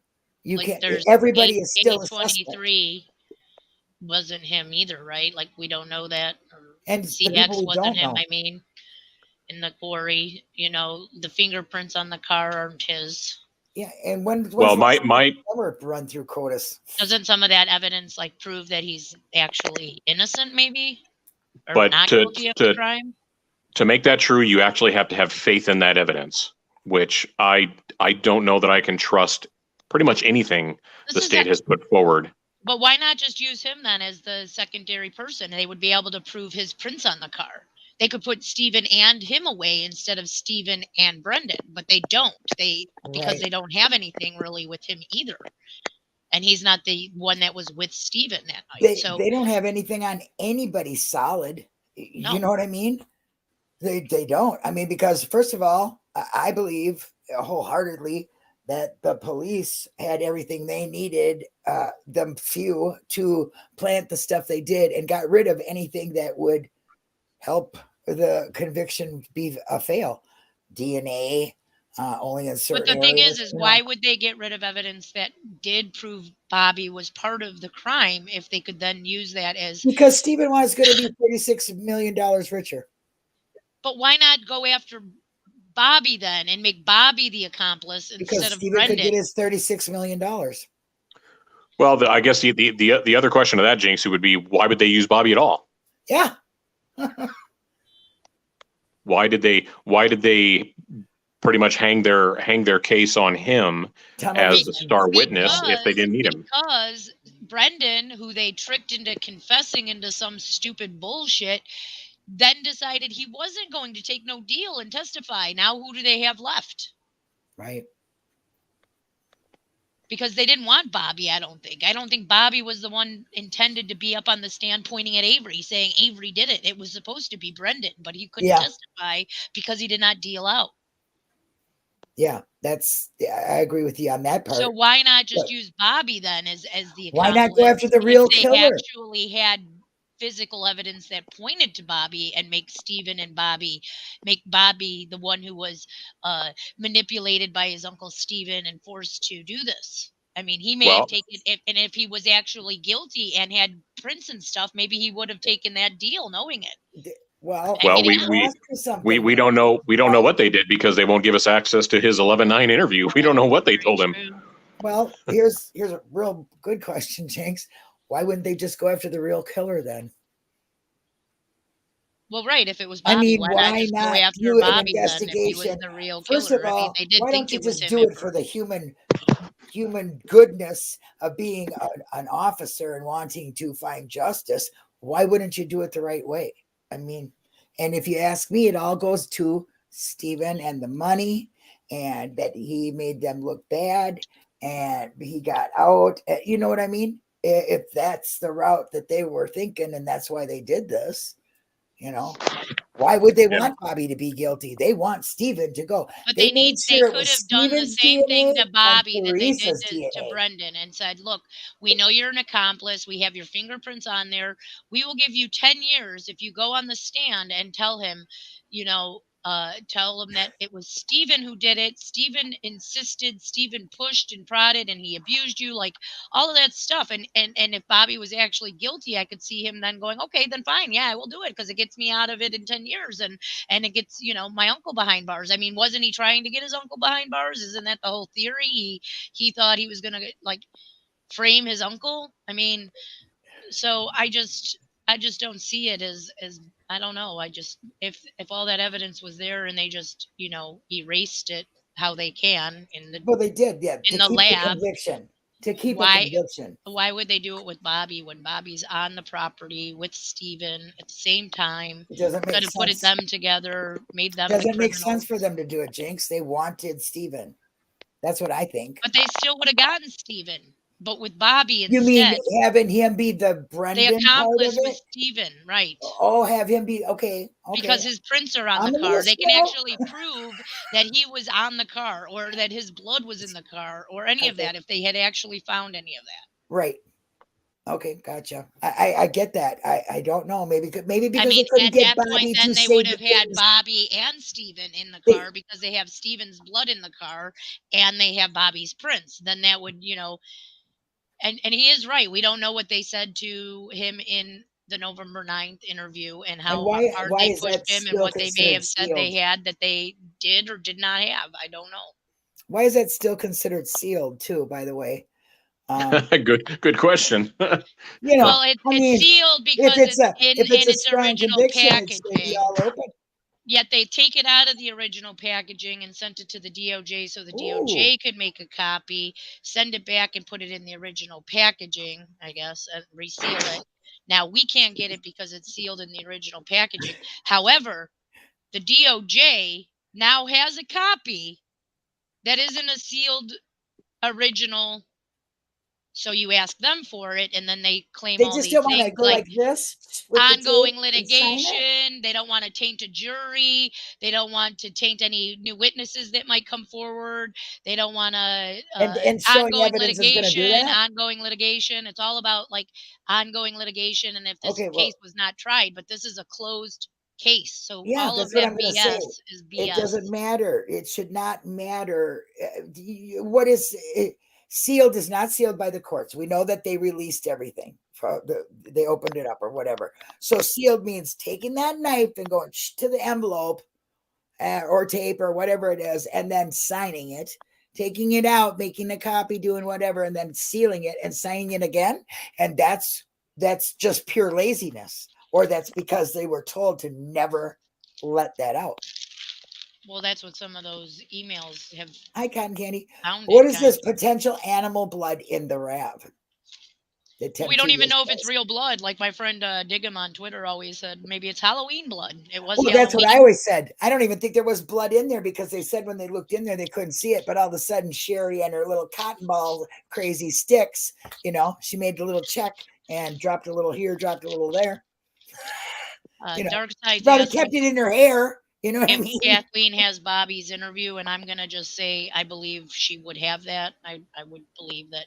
Stain tested positive for blood, but negative for human DNA. So the blood doesn't contain human DNA. Well, that makes total sense to me, Tom Tedious. It does. Yeah.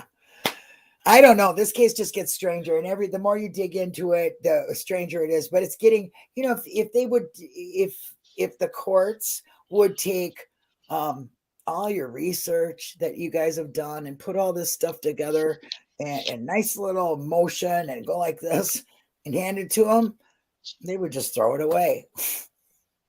It doesn't matter. That's because that's Yeah, what no, zombies did. I think that somebody could have committed blue murder right in front of the fucking Icelander and they'd still blame Stephen for it. Oh yeah. I mean, You know listen, what I mean? the murderer could come up and say, I did it, and to get Brendan out. And the courts, federal courts, because Supreme Court already went, federal courts would say, nah, innocence isn't it. You can't claim innocence because ADPA or Yeah. ADD, PTA, whatever that, Clinton bullshit law, the Anti-Terrorist Bombing Appeals Act or whatever it is. Yeah, I mean, the amount of motions and things like that, the amount of stuff that Kathleen has came up with, the Yeah. misconduct, the non-documentation, Even, everything even like that, cases, the misconduct of the officers and everything, and the courts still don't see it. You Well, know look what I at mean? Scott Peterson killed his wife and unborn child, allegedly. Well, convicted of it. He had a juror that said, no, I've never been in domestic abuse or none of that stuff. And turns out she had a restraining order. So they gave him a whole new trial. Okay, on one thing, a juror. Yeah. Well, how many jurors felt threatened in Stephen's case? How many came? Nobody wants to come out, though. You know what I'm saying? If I was a juror, I'd say, well, you could put me in a witness protection program or something, but I got to get this off my mind. No, I mean, the people on Stephen's jury, Linda, he should get a new trial just for the sake of that. Yeah. Because there was people on that jury that were friends and sister-in-laws or whatever it was with bloody law enforcement. I actually just saw something today that I did not put in the jury video I did, which was there's a picture of Stephen in an orange jumpsuit, and he's being walked out by, there's a woman next to him and there's a man next to him. And I realized that it's Manitowoc County today, and that the person who was walking him out was C. Wardman, which was Carl Wardman's son. And he was a juror. And his son worked for the jail, so he's walking Stephen Avery out of wherever he was. And I noticed that his badge said C. Wardman today, and I was like, oh shit, isn't that interesting? Yeah. Well, that just goes back to what I was saying about them basically being untouchable. They could pretty much do anything they wanted, and nobody was gonna bat an eye or take any action about it, which is amazing. Yeah. I don't know. I mean, you think the state would be, if somebody's crying innocence and has been for all this time and been proven to be innocent, you one time before, you should really listen to that person. You should give them a chance, but a lot of the failure is in the way they write the appeal system and what they're allowed to do, and in the time framing and how they present it to the courts and all that stuff. I mean, there's a lot of what do you call it, Barack or whatever, political crap, whatever it's called, paperwork, shit like that. Stuff that is like going to, in your appeal. You're going to see the judge that convicted you. Okay, what's that like? Oh, geez. He's going to say, oh, I remember you. Yes, I did make a mistake with you. So sorry about that.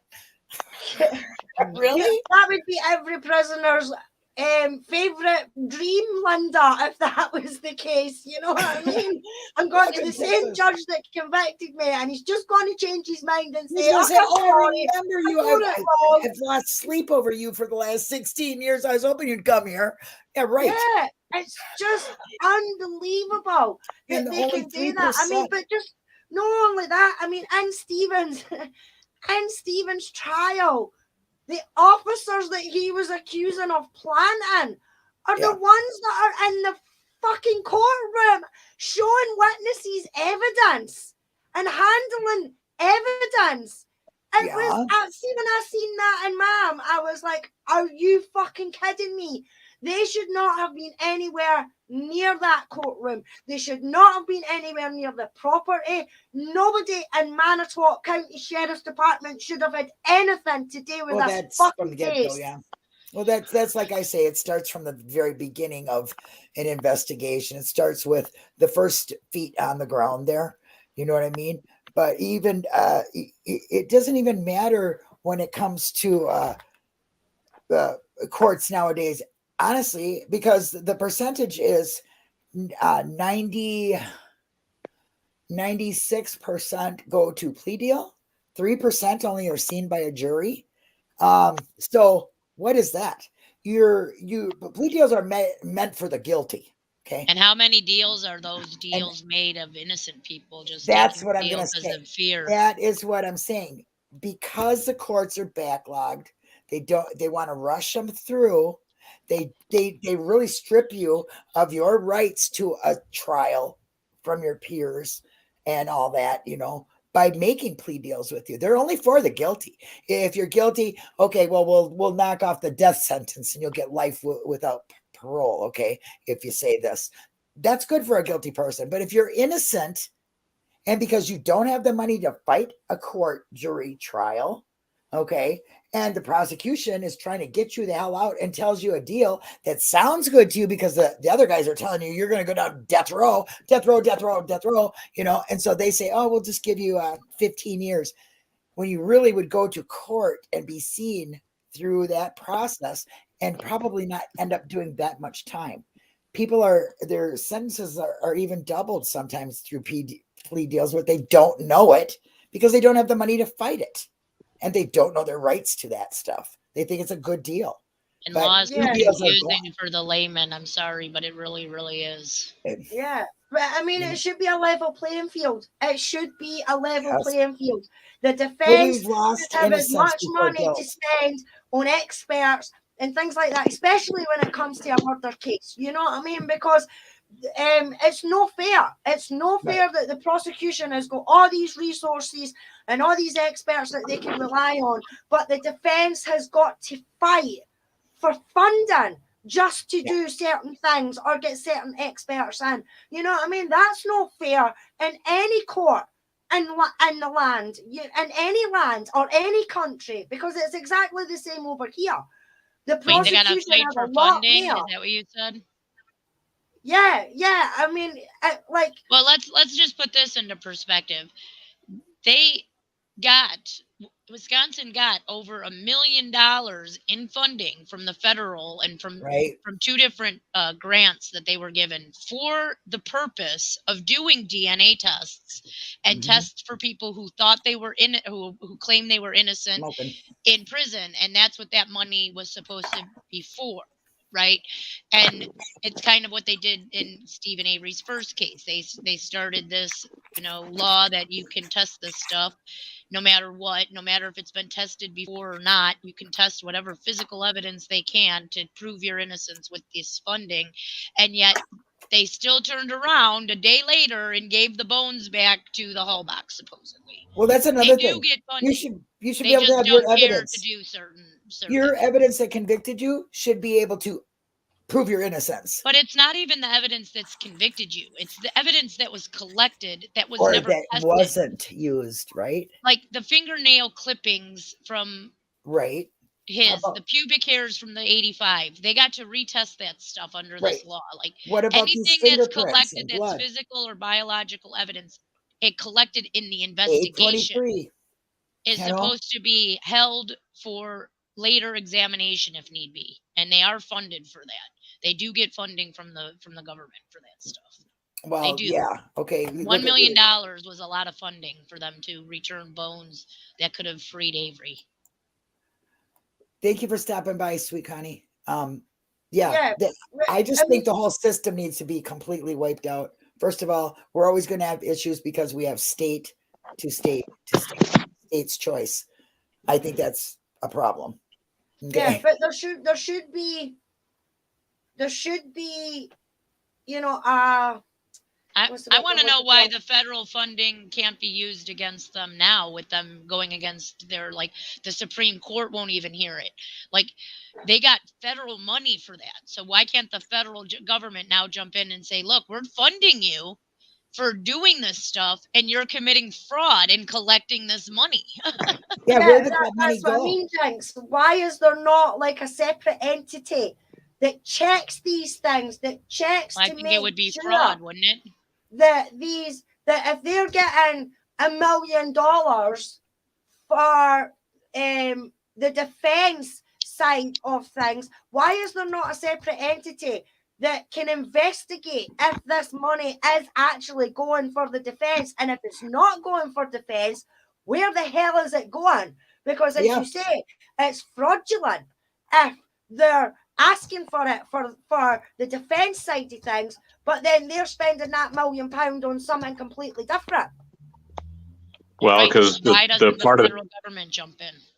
Well, because some of the problem with this is the language of the grant or the language of whatever statute or law is allowing this funding is ambiguous and open-ended enough to where you could damn near fit anything in there. So that's going to be your first problem, is trying to prove that there was actually fraud. Well, isn't taking money to collect to test this evidence and then them turning around and going, like, the only way they can get this funding is if they have this statute in their state, right? So this statute that they're getting the funding for is the same statute they just broke by returning bones that were collected in an investigation that has 2 people wrongfully convicted. Well, first somebody has to prove that they broke the statute, and the Supreme Court didn't do that. That's right. They chose not to. That's what I'm asking. Like, now it's the Wisconsin Supreme Court did not. They're like, no wrongdoing, but they're part of the system that's getting the funding, right? They're part of that Wisconsin system. So when is it okay for the government to? How would you even do that? What would you call that? You would call that an audit, right?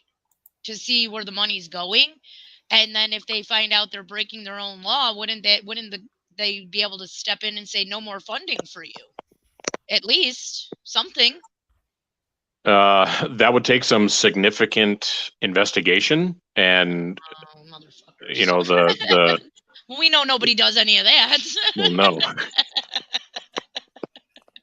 There is no, it starts at the very smallest part, which is, the very beginning. You don't do your steps in that, you're gonna not be on the right path. It's virtually impossible to come up with the truth when you're not doing the searching skills or practices that you're supposed to.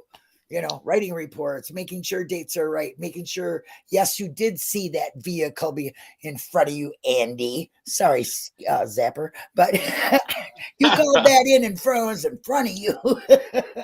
You brought that on yourself, by the way. Yes, you did. Yeah, I sure did. That's another thing. He's suing Netflix. I'm sorry. You cannot sue somebody for, how is Netflix going to know what public reaction is going to be for a documentary they put out? They have no idea what somebody's perception is going to be of no report Andy or fact bender or reader. They have no idea what is really. And in all actuality, they have 2 perceptions, right? Like, he has 2 perceptions. You have the guilters who think he's innocent of all of this, and then you have other people who don't. So and their perception is supposedly for making a murderer too. So how is it that Making a Murderer gets, or Netflix in the Making a Murderer series gets blamed for somebody else's perception? I don't understand. Andy's asking them to be responsible for public perception. He can't. You can't do that. From public records of a public entity in a trial that was public. He's mad because people look, I don't agree with threatening somebody's life. You can write him you can call him an asshole on a post or something, but you don't threaten people's lives. That's just way beyond. Okay, so I don't go for that. But how is Netflix going to know that people are going to do that to him? They're not. Right. Well, the basis of his lawsuit is basically trying to say that Netflix knew the product they were getting from DeMoss and Riccardi was edited, or well, this is his premise. It was edited in order to paint law enforcement in a bad light. And he's going to say Netflix knew this, accepted it, and aired it anyway. That's his premise. Yeah, but how would they know that? They're not the production company. They didn't edit it and then give it to them. Then they just start filming. I mean. Well, I didn't say his case had any merit. I'm just saying that's what his premise is. I'm playing Zapper right now. They made me look bad. Boo hoo. They I mean, they basically, in a nutshell, he's just asking them to be responsible for how the public reacted to the documentary, and they can't be.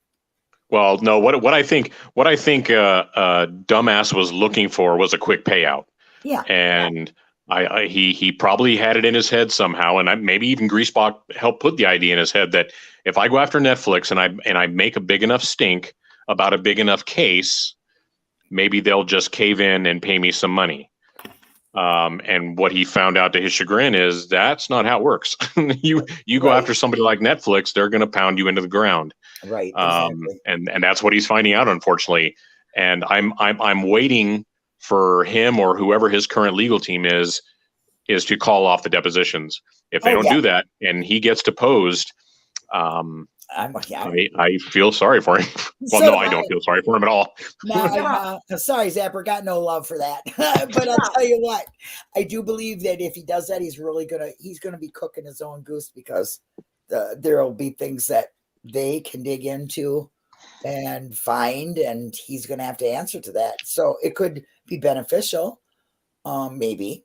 I don't know if anything's going to be beneficial outside of these guys dying on their bed and saying, "Oh, I got to tell you something," which I don't foresee either. Well, what can they show? Can they show that he lied on the stand when he said he called in the plates shortly after? Well, we don't know what called it's him. the When hidden we know stuff. now, that call came 3 hours later while he was sitting in a parking lot, and one of the CASO officers was actually on scene out there that could have given him that information. Or it's all the things that we question. I think, I mean, to me, it's not what we see, it's what we don't see. It's what they didn't do. could it prove all of his bullshit was lies anyways on the stand, so that he made himself look bad and he perjured himself? I'm sure that helped What do you Kathleen think, Zellner Zapper? at all? If they find out he, you're close with this, Andy. I can't help it. Will Zellner be able to use the depositions in fighting for Steven if they're done? That's my question, I guess. Well, see, I think we had this discussion on a Foul Play Live, maybe it was the last one. It's all going to depend on the scope of the depositions by Netflix. Right. They're going to only focus on the merits that he's presenting in his case, which is to say, was the documentary spliced or edited in a way that nefariously paints Colburn or any other MTSO officer, but namely Colburn, since it's his case, paints him in a bad light? Did they knowingly edit the footage to make him say or appear to say something he didn't actually say? Right. And I think that's as far as they're really going to go with it, because even though we'd love to think that Netflix would be on board with Zellner and bring in all this other stuff, I don't think that's going to be the case. They want this dumbass to go away because it's wasting their time. It really is.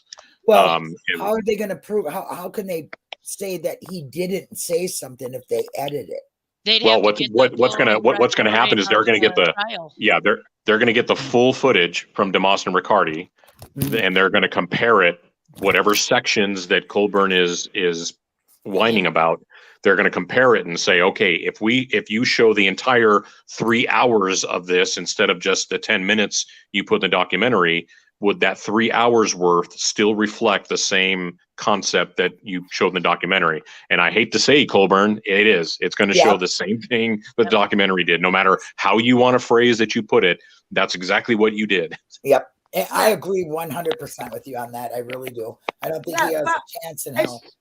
It's not just Colburn, though. I mean, it's the whole system that was proven to be corrupt. You know what I mean? Stephen had 16 witnesses in the first case, and he was 40 miles away, but they still went after him. You know what I mean? And then when it comes to this case, there's no reports, there's no in situ photos. They went in and fucking dug his burn pit with a fucking digger instead of gridding it and everything like that the way you should. You know what I mean? So they wanted everything to look bigger. Yeah, it's the shenanigans in the whole Perception. police department that was shown. And no, yeah, there was some individuals that. I think it showed more. If men. anyone was showing deception by the perception they were giving, it was the fucking state of Wisconsin. Yeah, it was. Yeah. It really was. They were showing their mistakes right away. It's kind of like here's hide and seek in front of you. here's a question nobody's been able to answer. Why is it Colburn? Why is it Colburn the one that's bringing this lawsuit and nobody else? Yes, and why has he allowed it to go this far? What is that email? There's that email that Remaker sent to some lawyer for the county of Manitowoc or something, and he's talking about Jacobs and Colburn are under the most attack. So you don't want Jacobs to do it because Jacobs didn't write a fucking report. He wasn't even in really, other than his voice with the 2 calls saying what he said, and those can be proven that he said those things.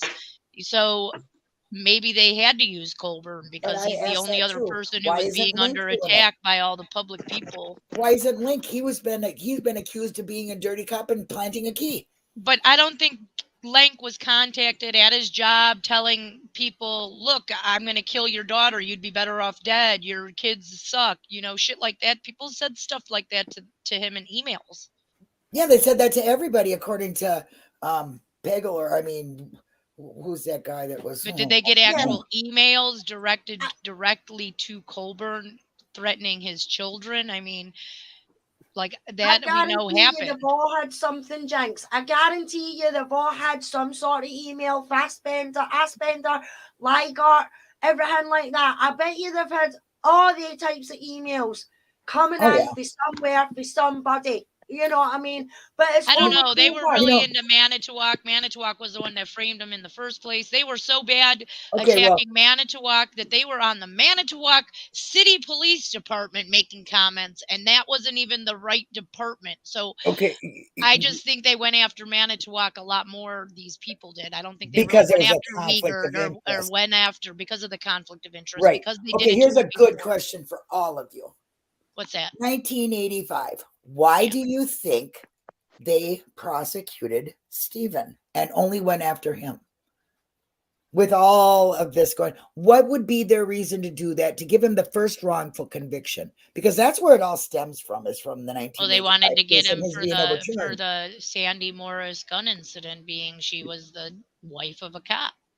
Yeah, I mean, how dare Stephen Avery buck up against the system? We're going to show you. Yeah. But he was going to do time for that anyway. Why would he?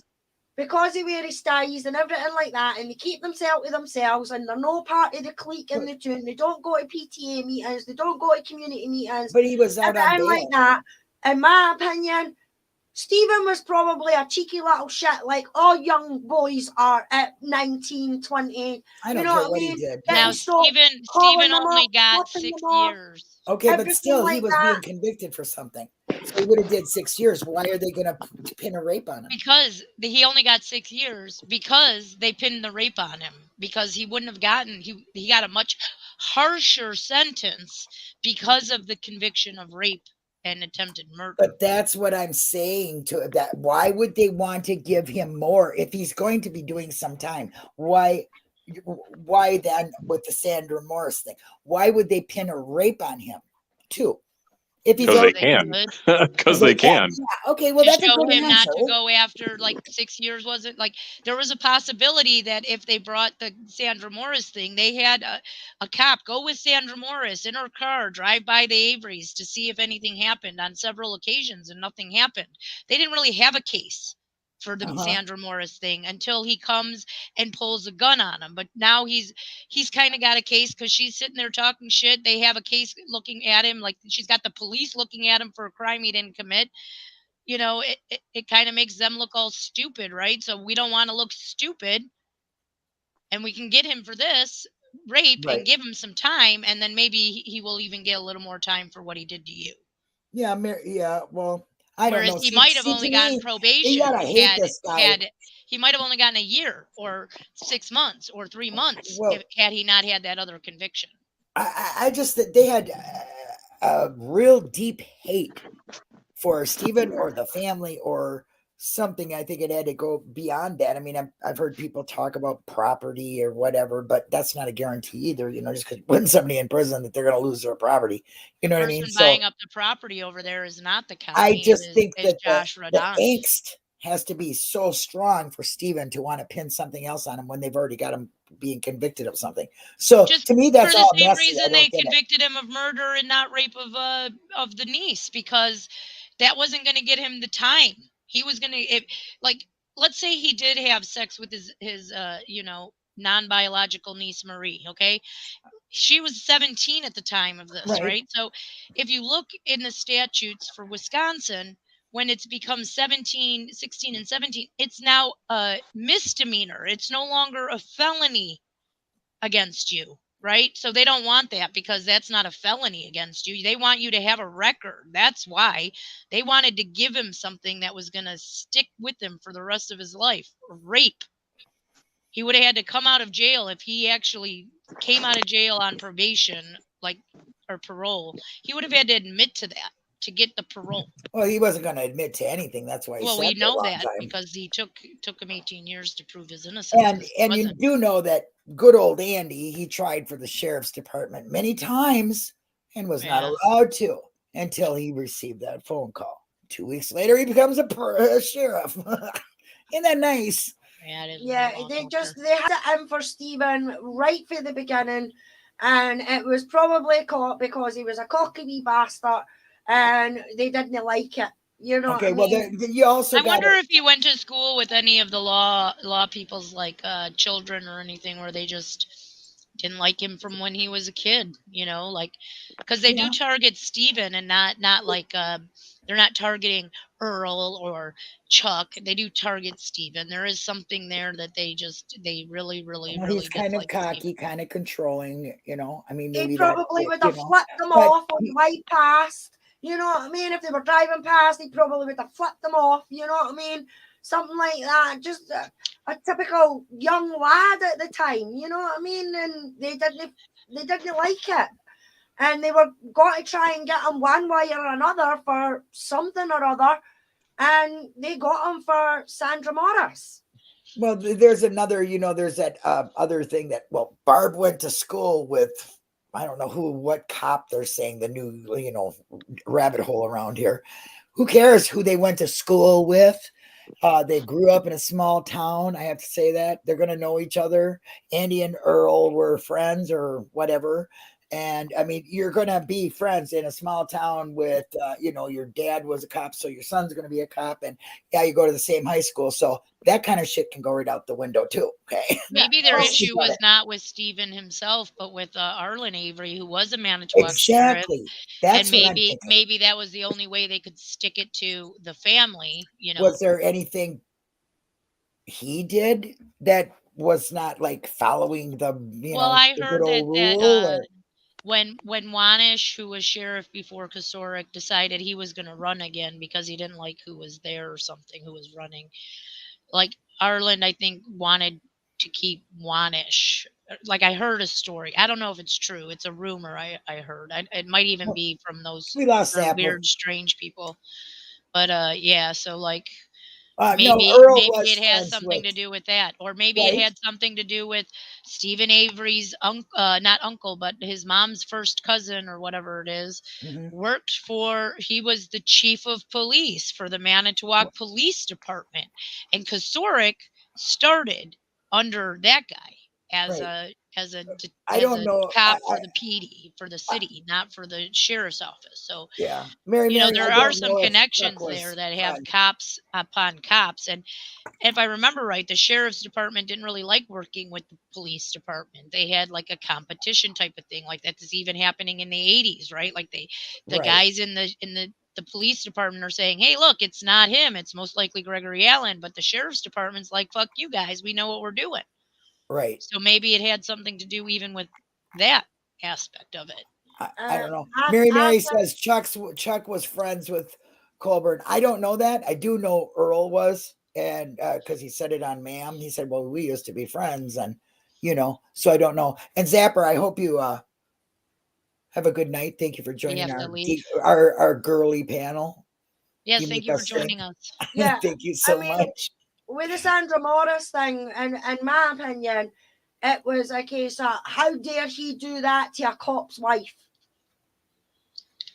It And it started went with from there. Steven's granddad, Mary thinks. Also, that's his cousin too. So, like, who knows what the cousin's feeding the police department or the sheriff's department about the family? Like, that they may have a kangaroo courted them only by what she was saying. You know, Right. like, we don't really know. Like, according to Sandra Morris, he's not just pulling a gun on her. Oh no, He's yeah. whacking himself out in the middle of public, Yeah, pulling out in the his winter. penis, having sex on this front lawn. Yeah. To the police, she's making him look, or to the sheriff's department, she's making him look like this sick, perverted sex offender. Right. Yeah, Right? exactly. Yeah, oh yeah, And they're And because making then, it and then bad. what better to do than to convict him of a sex offense, Yeah, which was Penny. Exactly. yeah, Exactly. but the fact is, he's done it to a cop's wife. So how dare he do that to a fucking cop's wife? And their family, though. See, and another thing, that's another thing. You know, the cops even handled the witness thing wrong. I mean, everything with Steven was done the way they wanted to do it, with setting him up, with not but calling them all uncredible witnesses and fabricators and whatever else they call them. You know, and hey, Mary says something here. She says she thinks it started with Steven's granddad. Now, I don't know nothing about that. I never even looked into him. I don't have no idea. JC would know all that stuff, but yeah, you know. Well, his granddad owned a tavern, I know, and his name was also Earl. Mm. But I don't know. I'd have to really look into what's going on and with the granddad, and if he had any charges. I don't remember what I actually found on him in the newspapers. I'd have to go look. Yeah, see, you know, there's just, you know, it is hard. We started out with what are the newbies going to believe? But we've been on this, like Jinx, you've been on it, what, almost 7 years, me 6 or me 5 years. A lot of these people here have been, I've known them since I've been here. So we've done a lot, we've seen a lot, we do all this, but newbies really need to just look at documents. You'd think that's what they'd want, right? Documents. Look at the documents. I mean, we can go round and round on Twitter, on Facebook, throughout our videos, calling the other one dumbasses and all this other nasty stuff that goes on, you know. But when facts are shown to you and you choose not to believe them, then do not come asking questions, or come for people who are credibly factual and can prove it. Okay, because to me, you're just doing exactly what the cops did to Steven and his 14 witnesses with documentation saying they were not credible. That's what you're doing when you're doing that to credible researchers who have found more than the anybody else has. You know what I'm saying? So think about that. If you're not on the state side, then you'll quit with that bullshit. If otherwise, to me, you're just part of the state and you're probably being paid to be a troll. Yeah, you never know. I mean, because that's what they're doing, right? They're saying that what you're showing them is a lie. Okay. Well, there's that one woman that came out that came to the live with Jeff and I when Jeff put on the show about the Convicting TV trailer that they had put out to try to sell their bullshit, right? Right. And this person comes to the chat and they're like, I used to be a well-known truther and now I'm a guilter.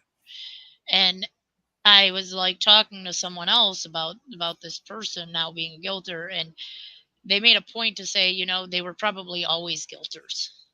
Yeah. They probably just had to find a reason to change their mind in the community or whatever.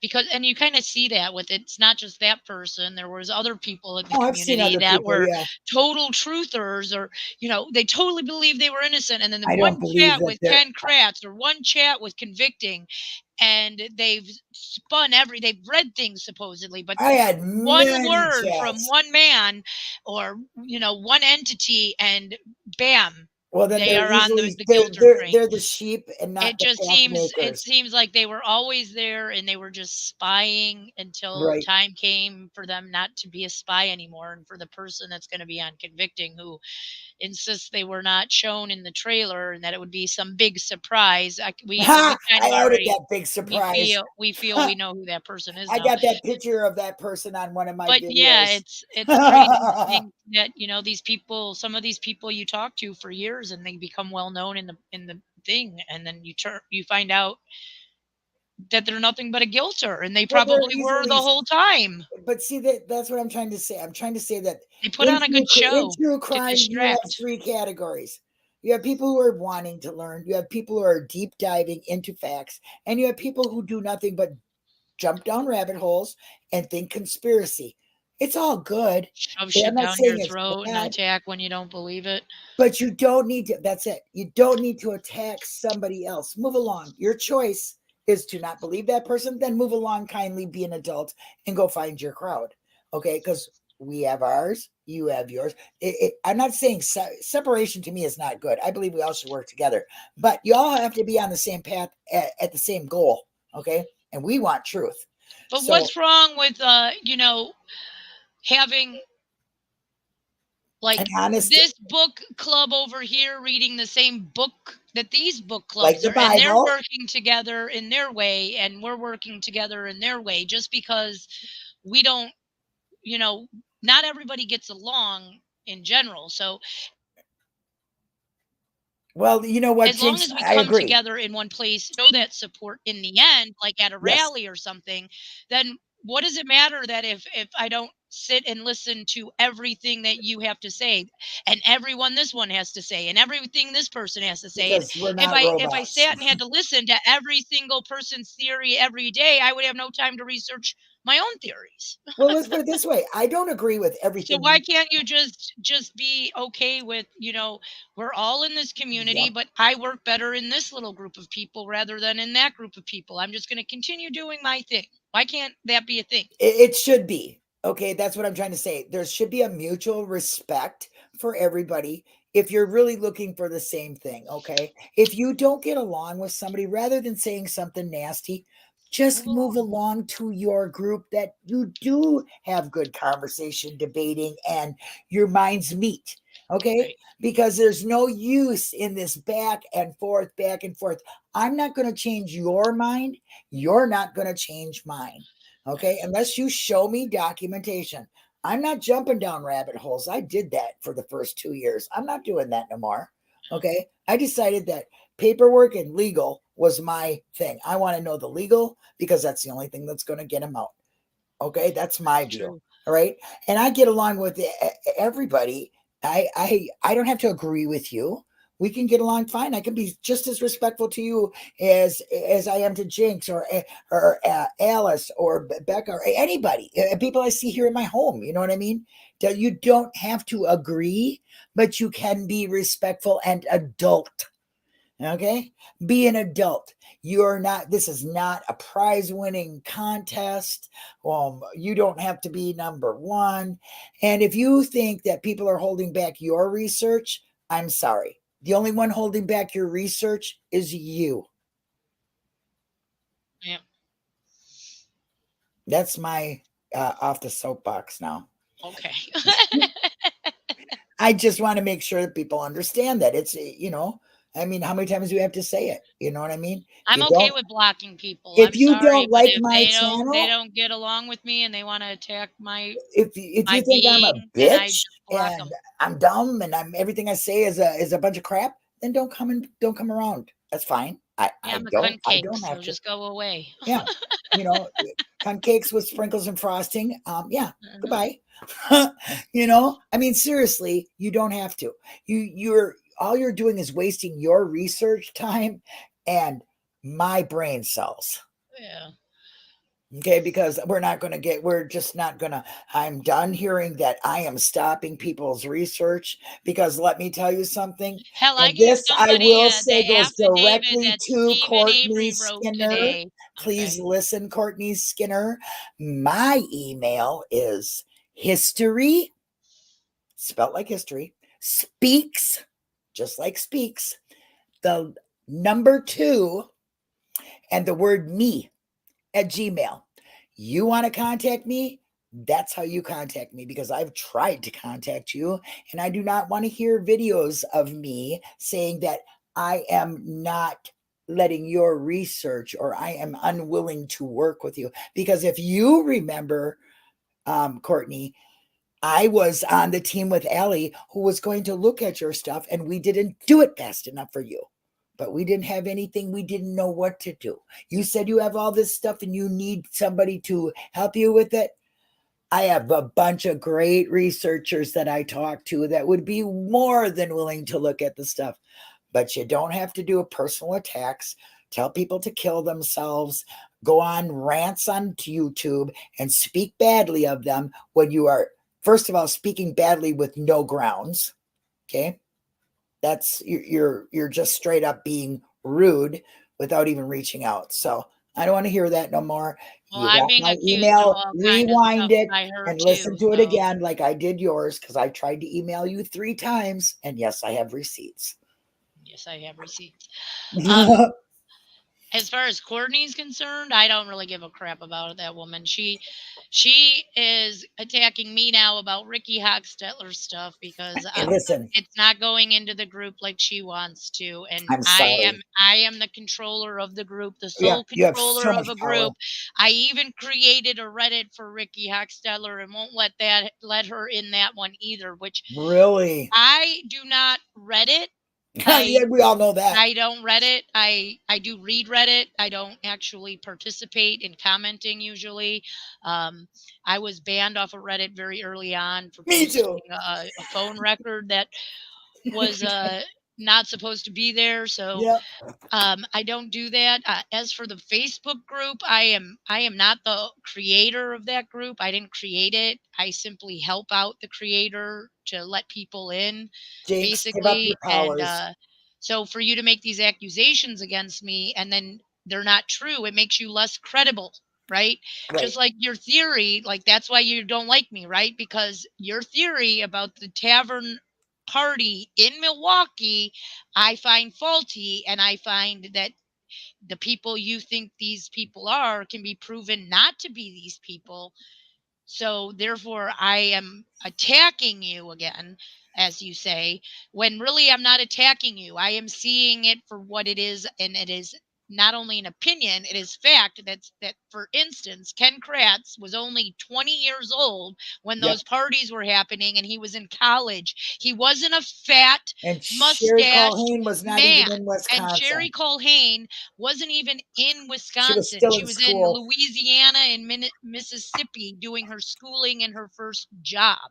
Yes. So when you come across and you don't want to take this information, you just want to keep spewing what you spew, nobody wants to deal with you. Yeah, Because that's when then the your anger next comes. intention is to attack us. We don't Well, want to talk to people who attack us. And another thing, she wants you to look at her case. She's not here for Avery necessarily. Maybe she believes there's corruption, but what she comes across is she's mad that all of us researchers that are helping Avery are not helping her. well, the fact of the And matter that is what becomes a she's problem talking too, about can't because help I am not Stephen. a paid researcher. Right. I do this out of my own curiosity, my own hobby. I'm willing to help people with this case when it comes down to it because Yep. I know something or I don't, and I can pass along information on a highway.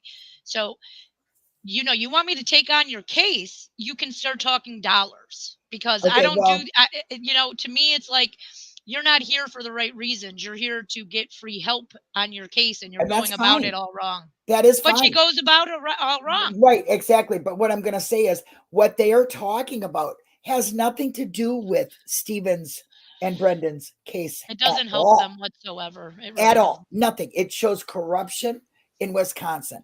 That's a totally different thing. So make a web page that says corrupt Manitowoc, Two Rivers, Calumet, whatever. That was And Milwaukee. start That from was there corrupt. because that's where you'll start getting what you need.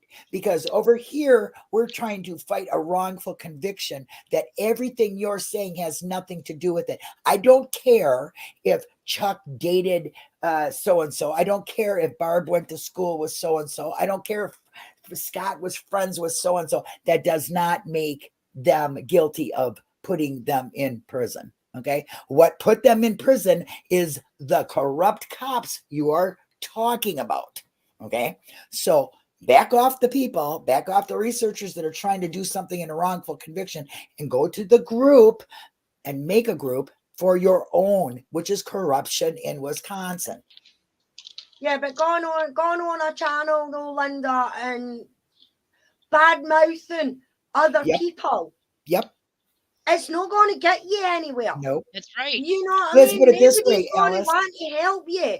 If Yeah. you're out there saying, checking convictions, done this and hasn't done this and hasn't done that, Mystic Jinx is running this, running that, and running this. And I mean, I'm sure one of the videos, she's brought foul play into it as She well. does. You She know Yeah, what I well, mean? listen, She does that's it quite it a right lot there. when it comes to foul play for She- what I've noticed. She just told me that that I was supposed to go speak with one of Foul Play's my moderator at Foul Play. My moderator? Well, let me That's just another say thing. this. It's my moderator. I'm not a foul. I don't When- work from. when I'm not a we- part of the staff of Foul Play. I am simply A a member. group member that chats to everybody. Yep. So And please listen, stop it's putting a all of these information things on glory me as they are spot. mine. Foul Yeah. Play is an information glory spot. If you want to know something about this case, you go to Foul Play website. You Right. go to Foul Play site, and you will find everything you need to do your own research. We are not telling you to join Foul Play. We are not telling you to go be best friends with anybody in Foul Play. We are telling you that is where you get your information. The best information available is through Foul Play. If you want to interact and get people's opinions, it's a great place with Making a Murderer researchers and supporters and whatnot. Okay, so that's the place to be. You don't want to be there, and it's obvious you think that we run things, we got all this power. We're just individual people who volunteer our time and do what we do.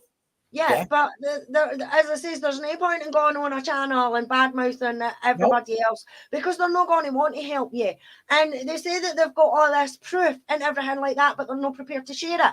Yep. You know what I mean? So what is other people supposed to do? You know what I mean? As you said, Linda, she's asked you for help. You've asked for whatever it is that she's wanting help with, documentation, whatever, and apparently it hasn't been produced. Right. Well, what else are you meant to do? Are you Yeah, just that's meant just to it. take the word of one Yeah. person without the documentation? That's not how it works. When You know you're what I digging mean? in personally to somebody, you lose credibility immediately.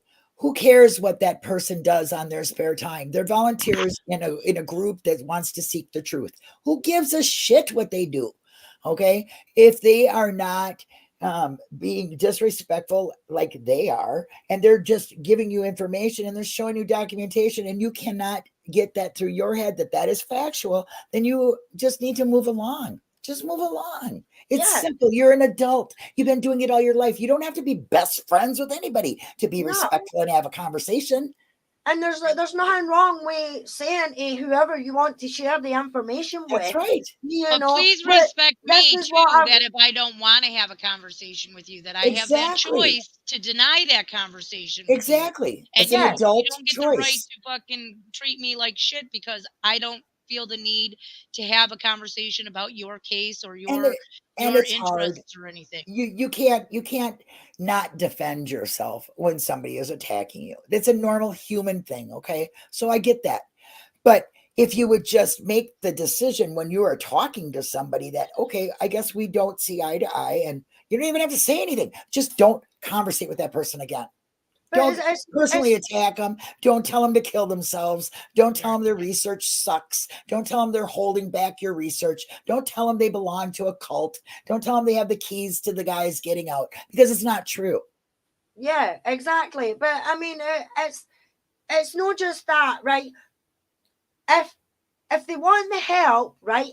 Yep. But they don't want the documentation or whatever it is, the information that they've got made public, then say that.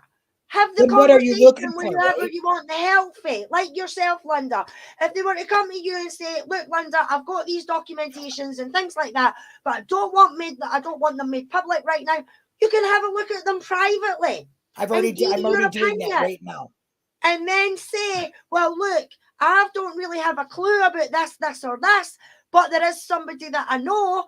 Is it all right Yes. if I share the information with them and tell them not to publish it publicly, keep Yep. it private, and Yep. then maybe you can have a discussion about it." You know what I That's mean? exactly That's how what it's I am supposed to doing work. right now. Right now, I'm doing that very same thing right now with somebody. I am not good at the research part or looking at documentation and can tell what would come out, like to be a wrongful conviction. So somebody handed me a case and I said, well, I'm not good at this, but I do know somebody that I would like to take a look at this. Do you mind? As long as they're not putting it public. And I didn't say anything to this person about what I know about it because I want them to look at it for what it is. Yeah. Give them what you have. Let them go and make their rational decision. Just because that person doesn't agree with you doesn't mean you can't move along to somebody else, but you don't have to attack that person because they don't see what you do. Yeah, exactly. I mean, there is no point in attacking other people because you're going to get nowhere. You know what I Nope. mean? And all you're doing is bringing division. Yeah, and maybe that's what the problem is. They've attacked too many people and saying shit that they've got no proof of, like i.e. Jinxie's running Reddit. Christ, I've been on here for about 2 years, just over 2 years now, and not once have I ever read a Jinx proposed. Yeah. You know what I mean? Not once have I ever seen Jinx on Reddit. Now, I'm a lurker on Reddit. I'll go on, I'll have a look, I'll read the stories, I'll read the comments and everything like that, but I won't comment myself because they can be vile over there. Yeah, well, I learned my lesson, right, Jinx? Yeah. But the fact is not once have I ever seen Jinx post anything on Reddit. You know what I mean? So for them to come out with the shit that Jinx is it's just a handful of people. You know what I mean? That is a load of nonsense. You know what I mean? And they obviously don't know what the fuck they're talking about. So if they're wanting to shoot shit like that, do your research and ask people or look up people. But if you keep bad mouthing people the way you're bad mouthing them, then you're going to get nowhere. Yeah, exactly. You're not going to find anybody that wants to work with you because you are so set on not looking at what would be fact, written document or, a decision or it's just, to me, it's just a handful of the same people doing it. And honestly, they are trying to show a corruption. I get that, but go make a Facebook group that says corrupt Wisconsin. Don't come over to the Stephen Avery case. But really, are they showing that it's corrupted? They're really not. They're just really attacking the supporters for not believing their weird stories and stuff. Hearsay, no say. That's what I think of that. It's hearsay. It's not no say without documentation. We all want facts. I don't want her to get a hold of me. I don't want them to get a hold of me. I purposely block people and then they come to me on a secondary name or a triple name 3 times, 4, 5, 6 names they've made just to contact me to tell me that I'm a cunt. Then they have something else. No, I don't want to contact with people like that. And when you align yourself with those people, I feel like I don't want to have anything to do with you. And guess what, Jinx? You have shown that even though you don't want to have contact with them, you show them facts. They still don't get it, and they still come at you. I still try to, like when they're arguing something, I try to link them with something. And then today I linked somebody, or yesterday, what was it? They're talking about Stephen Avery, that stupid fucking bloody t-shirt. And he's trying to make a point that it was on this certain day or that certain day and this certain day. And you actually show him the affidavit that Stephen himself wrote and signed. And that's not good enough either. So you can't win sometimes. You just got to say, okay, I've done what I can. I've given you the evidence. Right. What you do with that evidence is what you do with it. I can't help you. Do your own research. Okay. If you're coming at somebody who has proven themselves a million times they don't want to have anything to do with you because you are telling them they are not right and that their shit is shit, well, you can't blame that person from stepping away, and leave that person alone. Like, leave Jinx alone. She does great research. She's very credible. You guys have not proven that yet, you know? They haven't, you know? So anyway, we've been talking for like almost 3 hours, girls. I didn't even want 3 hours? No, that's not right. It's 2 hours and 28. Holy shit.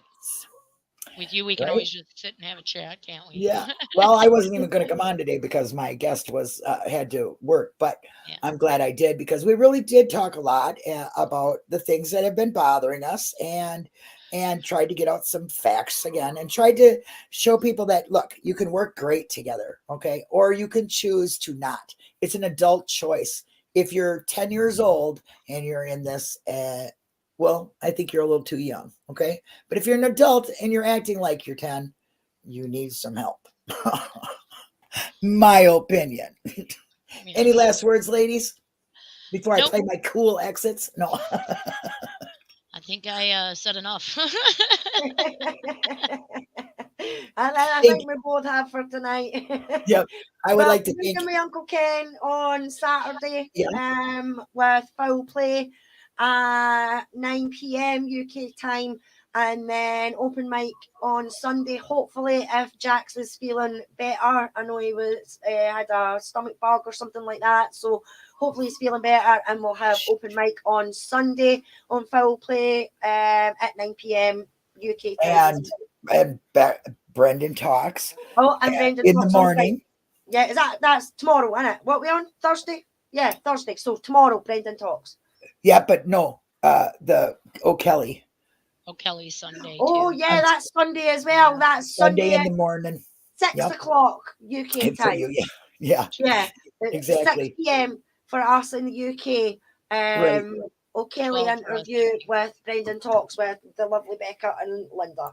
Right. And I would just like to thank everybody for being here, new subs for being here. Rosie, you can find that letter on Facebook, or I don't know if Jinx has anything that can, do you have a link to? I don't have a link to. I've Okay, only well, seen it in Facebook. it's out or in the internet. It's out YouTube. in the Some internet. people have done YouTubes on it, so you can look for the Stephen letter. Yep, you'll be able to check it out. And I'd like to thank everybody who showed up. Tim Tedious, thank you for being here. J-Jax, all, Zapper, thanks for coming up here and giving us your opinion. Every single one of you people in the chat matter to me very much. So thank you for being here. Jinx, as always, I'll see you later. You too, Alice. So thanks, See you ladies. in the Discords. Right. I'm going to kick you out, and I'm going to play my cool stuff because I like my videos. Thanks for having me, Linda. Thanks All for right, having guys. us. Yeah, thanks. Okay, what one am I going to play? I'll play my exit one. Here we go. Thanks, guys. Have a great day. Everybody be safe and be kind. If you have desires, a girl in your life is making you feel that fire. Go fight for her man, go die for her man. Cause you only have one life, one chance to do it. One chance to prove it to yourself, so don't lose it. You got this, fam, just keep pushing on through it. One day you'll look back so glad you pursued it. Yeah, things are gonna get better real soon. Yeah, I'ma just do me, you just do you. I swear it's gonna get better real soon. Don't let anyone tell you what you should do. I got a clear view.